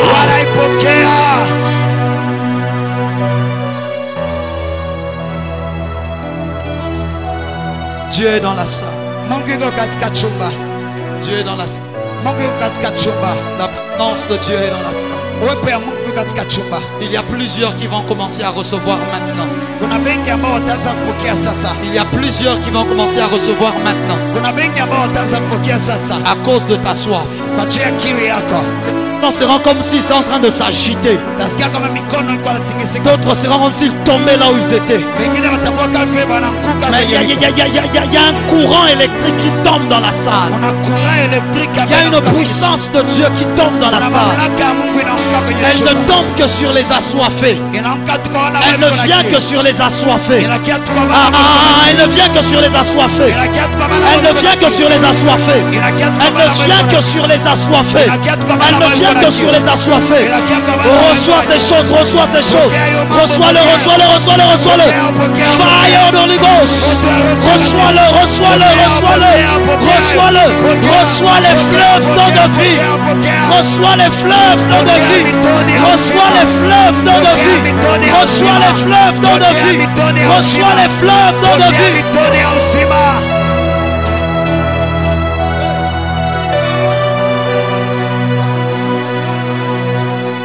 Holy fire, God of Abraham.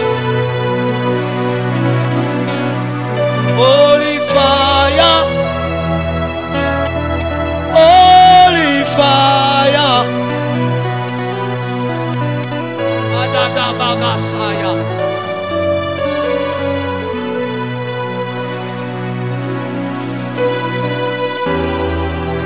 Je ne fais pas de service ces jours-ci. Ça dépend de ta soif. Je ne fais pas des services. C'est entre toi et ta soif. Si tu viens, que tu attends que je vienne prier pour toi, tu commettras la plus grosse erreur de la journée. C'est entre Dieu et ta soif. Parce que la main de Dieu se trouve là où tu es. Et ta soif va l'activer. Ta soif va l'activer. C'est ta soif qui va l'activer. C'est ta soif qui va l'activer.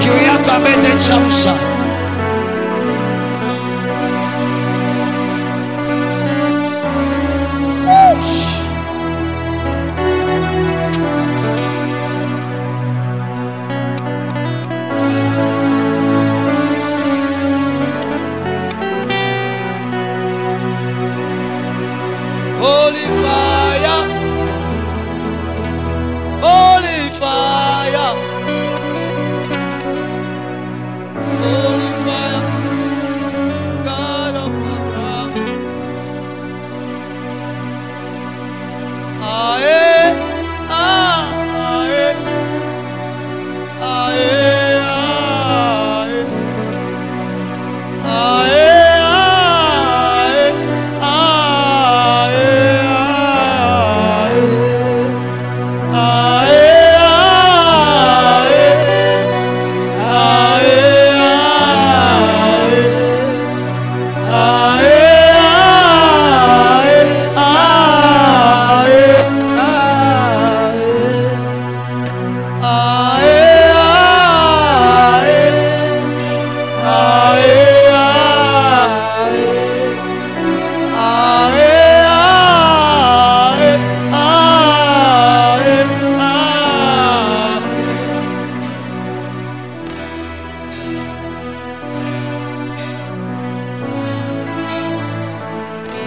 Il y a des gens qui sont en train de boire. Il y a des gens en ce moment, pendant que les autres sont distraits, eux sont en train de boire. Il y a des gens en ce moment, pendant que le voisin rate, eux ils sont en train de boire. Ils sont en train de boire. Ils sont en train de boire. Et il y a 3 autres personnes que la puissance de Dieu est en train de toucher maintenant même. Il y a 3 autres personnes que la puissance de Dieu est en train de toucher en ce moment même. Recevez cela là où vous êtes. 1, 2, 3. Fire Holy Ghost. Shalai. Fire Holy Ghost. Fire Holy Ghost. Fire Holy Ghost.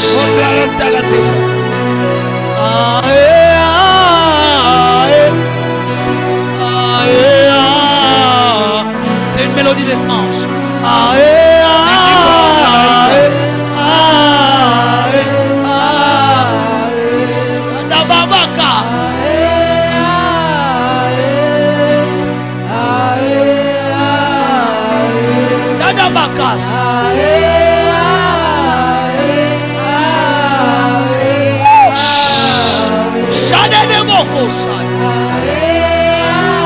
Je veux rester dans cette présence. Pourquoi partir ailleurs, Seigneur?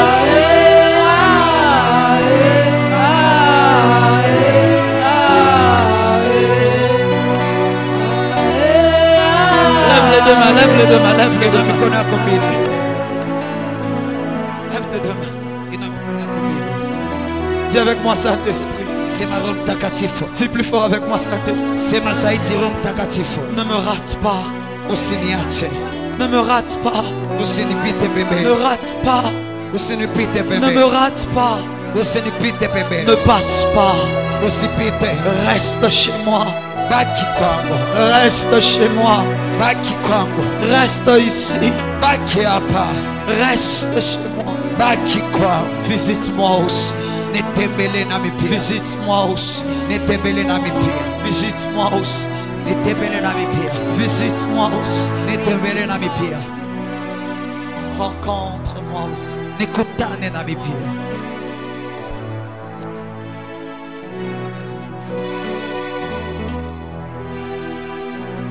Hey. Hey. Hey. Hey.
kuanzia leo il y a quelque chose que Dieu vient de changer dans votre destinée. kuna kitu ambaye Mungu anamaliza kubadilisha ndani ya Tout ce uchi que le diable avait volé dans votre vie, yote ambayo shetani Dieu aliiba ndani prend ya la maisha. décision de vous remettre cela. Mungu anakamata uamuzi Lorsque je kurudishia. parle de ces choses, Wakati nasema jamaa, l'Esprit de Dieu me montre un feu au-dessus de vous. Roho wa Mungu ananionyesha moto juu yako. Et Dieu me dit, dis-lui, Na Mungu ananiambia mwana, ce feu a commencé à brûler depuis 2012. hiyo moto ilianza kuwaka Mais à tangu partir 2012. de cette semaine qui va commencer, Kuanzia hii juma ambayo itaanza, il y a une nouvelle grâce et un nouveau feu qui brûlera désormais sur kuna notre vie. neema mpya na moto mpya ambaye itawaka kwenye kichwa. Parce que les choses que vous avez demandées au Seigneur Kwa maana vitu concernant ambavyo votre vie, votre destinée, kulingana maisha yako na uchi votre wako, venir, kulingana na Dieu uchi prend wako, la décision de vous l'accorder aujourd'hui. Mungu anaamua kupatia Au hayo travers leo. de vous, je vois Dieu établir des églises à plusieurs endroits. Naona kupitia wewe, Au travers de vous, Dieu est en train d'établir des églises à plusieurs endroits. kupitia wewe Mungu iko na shimika makanisa Que kwa nafasi. personne ne néglige la grâce qui est sur vous. Moto asizarau neema ambayo iko Parce juu yako. qu'il y a une grâce apostolique au-dedans de votre vie. Kwa juu kuna neema ya kitume Et ndani ya elle est en train maisha. de se déclencher dans les mois qui arrivent. Na itakuwa naripuka katika miezi ambayo L'apôtre qui inafuata. est en vous va sortir. Ule mtumwa ambaye iko ndani mwako Parce que Dieu itatoka. marchera par des signes et des prodiges avec vous. Kwa juu Mungu atatembea Dieu na vous alama na utilisera dans les miujiza. nations, dans les provinces et à l'intérieur. Mungu atakutumikisha kwa mataifa katika Parce qu'à maprovinsi. partir de ce soir, de ce matin, Kuanzia asubuhi ya leo, il y a une nouvelle saison qui a été décrétée. kuna wakati mpya Il y a ambaye une nouvelle na- saison qui a été déclarée. kuna wakati mpya Et ambaye le diable ne natangazwa. sera pas en mesure d'arrêter cela. Na shetani atakuwa na uwezo wa Parce que kusimamisha. l'onction que vous recevez ce matin Kwa juu upako ambao unapokea asubuhi ya leo marchera avec vous jusqu'à la fin de votre mission. itatembea pamoja na wewe C'est la mpaka mwisho même wa kazi onction qui yako. a marché avec Osborne. Ni hiyo upako ametembea Même na onction Osborne. qui a marché avec Idaosa. Ni hiyo upako C'est ametembea la na même onction Idaosa. qui a marché avec Aïdi Ni Nabala. hiyo upako ametembea Parce na que Dieu a Idinaba. vu ton cœur et ton désir de t'attacher au oin. Mungu aliona moyo À wako na cause de acha la kwa reconnaissance matanisho. des grâces dans ton cœur, Kwa njia hiyo kujua Dieu makibali ndani ya moyo déclenche wako. ces choses ce Mungu matin. anatamsha hiyo mambo Ta na vie ne sera plus la même. maisha yako Ta haitakuwa tena destinée ne sera plus la même. juu yako Les haitakuwa tena paramètres viennent de complètement changer. na hiyo tena baweza Dans le kubadilika nom de Jésus-Christ. kwa jina la Yesu Kristo. Acclame le Seigneur. Shangilia Bwana. Écoute-moi. Écoute-moi. Nisikie. Il y a Dieu dans cette salle. Mungu iko katika hii chumba Et Dieu est en train de visiter l'un et de visiter l'autre. na Mungu iko anatembelea umoja, anatembelea Mais mwingine. si tu es distrait, tu passes à côté de ta Lakini kama visitation. unapumbazika unapita pembeni ya Si kutembelewa. tu es distrait, tu risques de rater ta visitation. Kama unapumbazika unaweza kupoteza kutembelewa. Parce que Dieu est en train de me dire en ce moment même, Kwa hiyo Mungu iko ananiambia kwa hii wakati je viens de voir une grâce en train de tomber. naona neema inashuka, Mais bizarrement, lakini kwa kushangaza, c'est une grâce que je vois tomber pour le mariage de plusieurs. lakini kwa kushangaza ni neema ambayo inashuka juu ya ndoa ya wengi. Je le vois clairement. Naiona kwa C'est wazi, une grâce pour le mariage de plusieurs. ni kibali juu ya ndoa ya wengi. Et je le vois clairement en train de tomber sur 10 personnes. Naione na mkawazi kwa watu 10. C'est comme un petit mouchoir qu'on pose sur leur tête Ni kama vile mshwa kadogo ambao wanatia kwenye pour kichwa yao. sceller et pour confirmer leur mariage qui Kwa ajili ya arrive. kuhakikishia na kukazia ndoa zao. Peu importe qui tu es, Ingawaje nani ambaye uko, que tu sois dans des préparatifs ou pas, ukwe katika matayarisho wala si hapana, c'était dans tes sujets de prière, kama ilikuwa katika Dieu mada me zako dit ya de te maombi, dire qu'il vient de te l'accorder. Mungu anambia nikwambie anamaliza Et kupatia il hayo. vient de le faire pour 10 personnes. Na anamaliza kufanya juu ya watu L'année 10. prochaine en ce lieu, Mwaka tu ijao seras en katika train de nafasi célébrer le mariage de plusieurs. tutakuwa na tukiza ndoa ya watu À cause de wengi la grâce qui vient de kwa tomber juu ya ici, dans la neema salle. ambayo inamaliza À kuanguka cause kwenye de la chumba, faveur qui vient de tomber kwa ici juu ya dans la kibali salle. ambayo inamaliza kuanguka hapa kwenye chumba. Et je refuse Na mimi nakataa que tu te maries mal. upate kufanya ndoa Je dis je vibaya. refuse Nasema que nakataa tu te maries mal. upate kufanya ndoa Je vibaya. dis je refuse Nasema que nakataa tu te maries mal. upate kufanya ndoa Si tu vibaya. es une sœur, tu te marieras avec un homme bien. Kachuko tano Un utafanya homme ndoa qui craint le ambaye Seigneur. anaogopa Bwana. Un homme qui aime le Seigneur. Mwanaume ambaye anapenda Bwana. Un homme qui te poussera à servir Dieu. Mwanaume ambaye atakusukuma Si kutumikia tu Mungu. es un frère, tu te marieras avec une femme de prière. guerrière. Une femme qui craint le Seigneur. Une femme qui te donnera le repos. Qui te permettra d'avancer dans ce que tu fais. Je le déclare et je le prophétise. Au nom de Jésus. Je décrète et je déclare que la faveur tombe sur toi. Je dis la faveur tombe sur toi. Je dis la faveur tombe sur toi. Je dis la maman, levez-vous. Comment vous appelez? Pardon? Francine. Je ne vous connais pas. On a déjà parlé? Jamais? Non, hein? On n'a jamais parlé. C'est la quantième fois que vous venez? Déjà 5 à 6 fois, je pense. 5 à 6 fois. La première fois, c'était avec le prophète Joël quand il était D'accord, ici. d'accord. Vous êtes marié? Non, non, pas encore. Pas encore. Parce que pendant que je déclarais ces choses, ça venait principalement pour vous. Le Seigneur me dit de vous dire, ce matin, il vient de confirmer le dossier de votre mariage. Et tous les esprits qui étaient derrière en essayant de bloquer cela viennent de perdre leur pouvoir aujourd'hui. Parce que la main de Dieu a décidé de se poser sur vous. Y a-t-il quelqu'un dans votre famille qui montait souvent à Caral et comme à Isder, je ne sais pas? Oui, c'est notre grand frère. C'est votre grand frère, il étudiait où c'est? Il étudiait à l'IOB, mais pour le moment, il travaille là-bas. Il étudiait à l'UOB. Oui. À l'UOB. Professeur.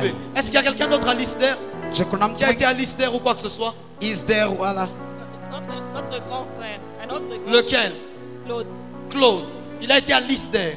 Il a été à l'ISDER. Parce que il a été où il est avant? Avant, oui. C'est là-bas qu'il était. Vous êtes ensemble, levez-vous. Parce que le Avance, Seigneur est en train de me montrer une grâce tombée. Mais je voyais cela tomber pour quelqu'un qui avait étudié à l'ISDER.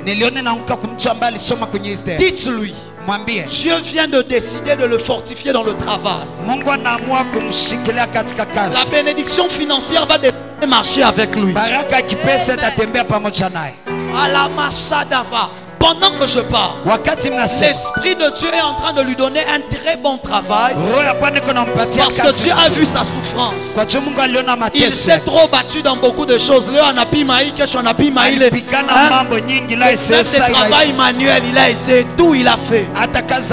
Il n'y a rien qu'il n'a pas encore fait. C'est le genre de personne, il est dynamique.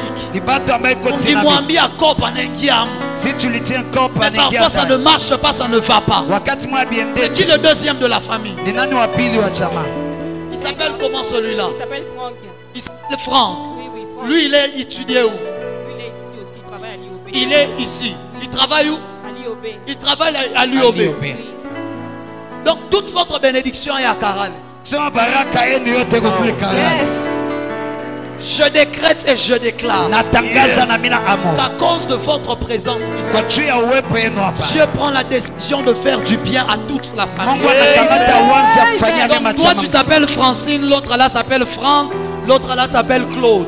C'est ce que vous m'avez dit, n'est-ce pas? De la même manière que les grâces tombent sur chacune de ces personnes. Je ne vous ai pas oublié parce que la grâce de Dieu tombe aussi sur vous. Je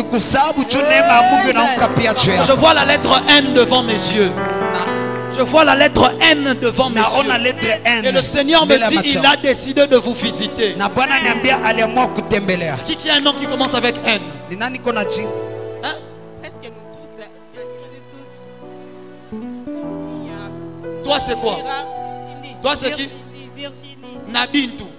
Parce que la main de Dieu vient de tomber sur toi, je ne t'avais pas oublié. Et l'Esprit de Dieu me dit de vous dire, à partir d'aujourd'hui, vous allez vivre des ouvertures de Dieu dans le domaine du mariage, dans le domaine du travail et dans le domaine des finances. Écoutez-moi. Avance, prophète.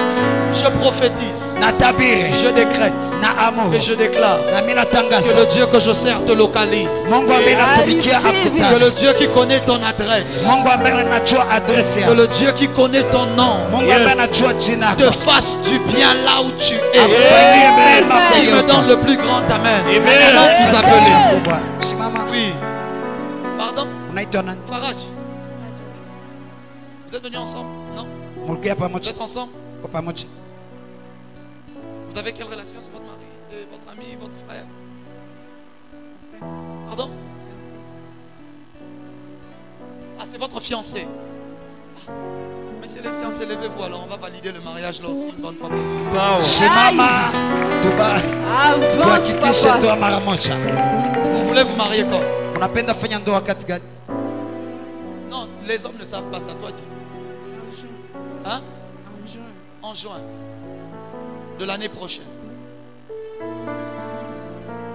Vous savez, les gens peuvent vouloir mettre certaines choses en mars pour l'anniversaire de quelqu'un, mais au final, on se rend compte, bon, même si c'est son anniversaire, malheureusement, bon, tout ne sera pas réuni. On peut mettre ça seulement en juin, parce que je vois quelqu'un qui doit être né en mars dans une famille. Là, c'est qui? Napasha zaliwa mwezi wa tatu katika C'est qui jamaa. qui doit être né en mars? C'est ma grande soeur. C'est ta grande sœur. Elle est née en mars quand? Alisolo mwezi. Tu dis? Les 2 mars. Le 2 mars, au tout début là. Écoutez, pendant qu'on va arriver en mars, Wakati utafika mwezi wa au tatu, mois de mars, kwa mwezi wa tatu il y a une cérémonie de votre mariage qui se passe. kuna Et seremoni puis le moja reste viendra en juin. Yes. kisha ingine itafanyika mwezi wa Vous sita. avez déjà fait les présentations? Ushafanya presentation, Mettez ça en mars. mwitie mwezi wa tatu.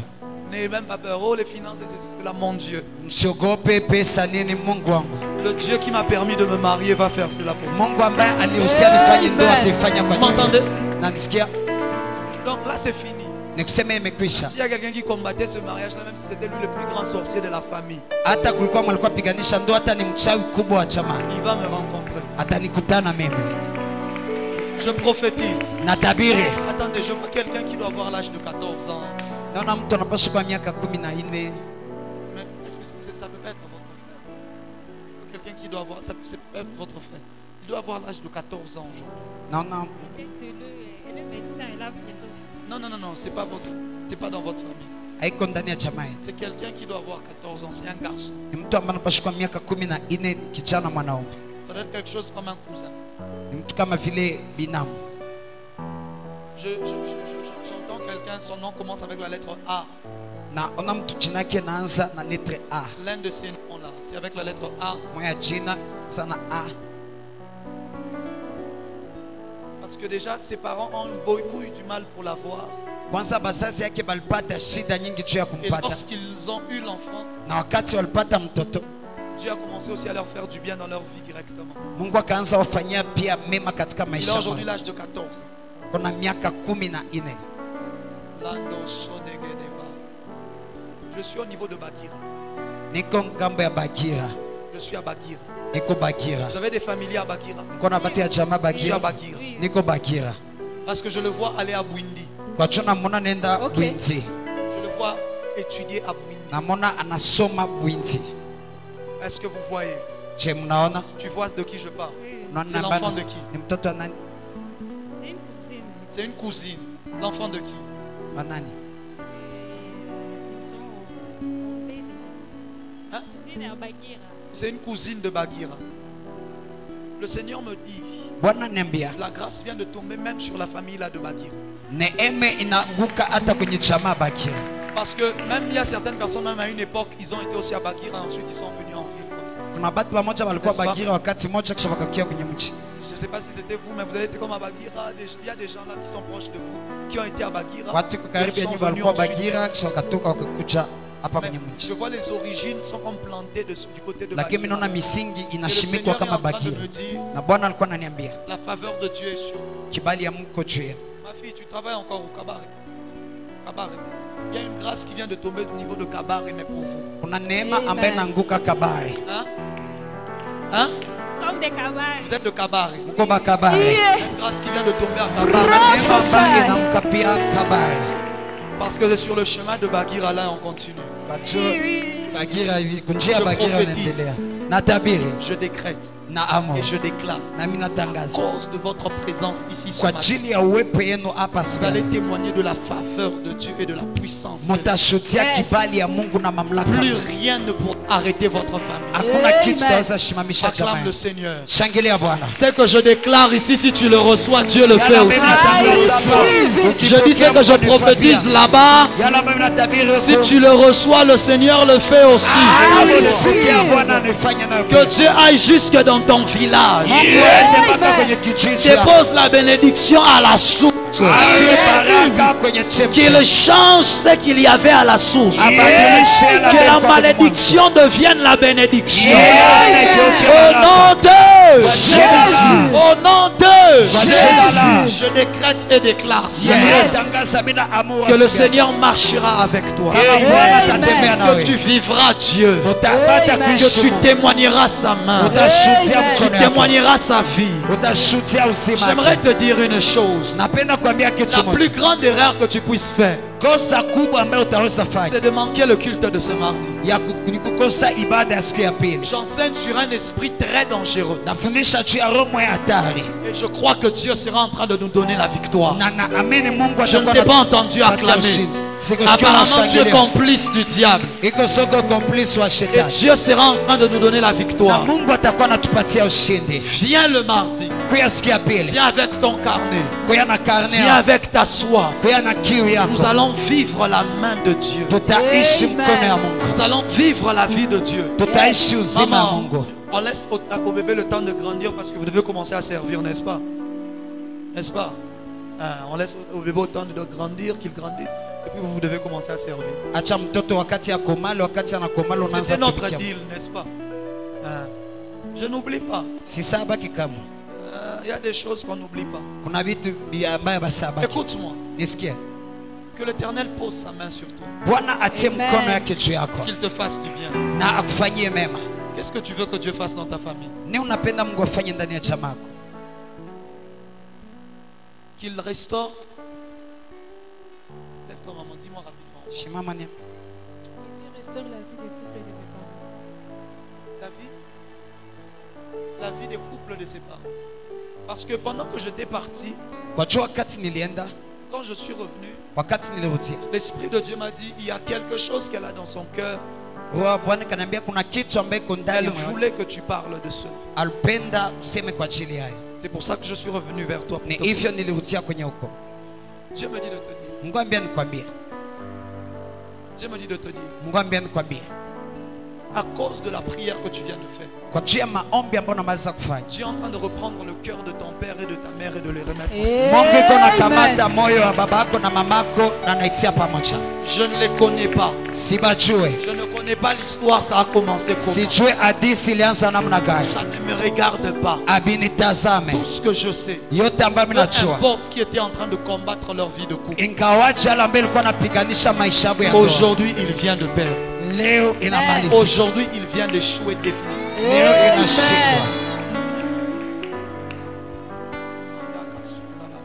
Peu importe quelle était la hauteur des combats, Dieu est en train de faire quelque chose. Ce que je dis c'est déjà sorti. Ça ne peut plus rentrer dans ma bouche.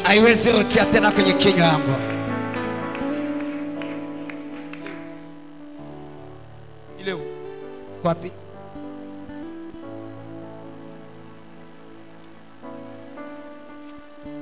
Qu'il vienne rapidement. Il n'est pas là? Il est où? Jean-Claude? Il n'est pas là? Il n'est pas là, ce n'est pas là. Avance, papa. Lève tes mains. Dis avec moi, merci Saint-Esprit. J'aimerais dire ceci. Nous sommes ici mardi. À 16h juste. Refuse de rater. Refuse de manquer ce que Dieu fera, même moi je ne sais pas. Et ne viens pas seul, viens avec la famille, viens avec les amis. Et Dieu lui-même sera en train d'intervenir dans les situations compliquées que toi, dans lesquelles toi tu ne peux pas intervenir.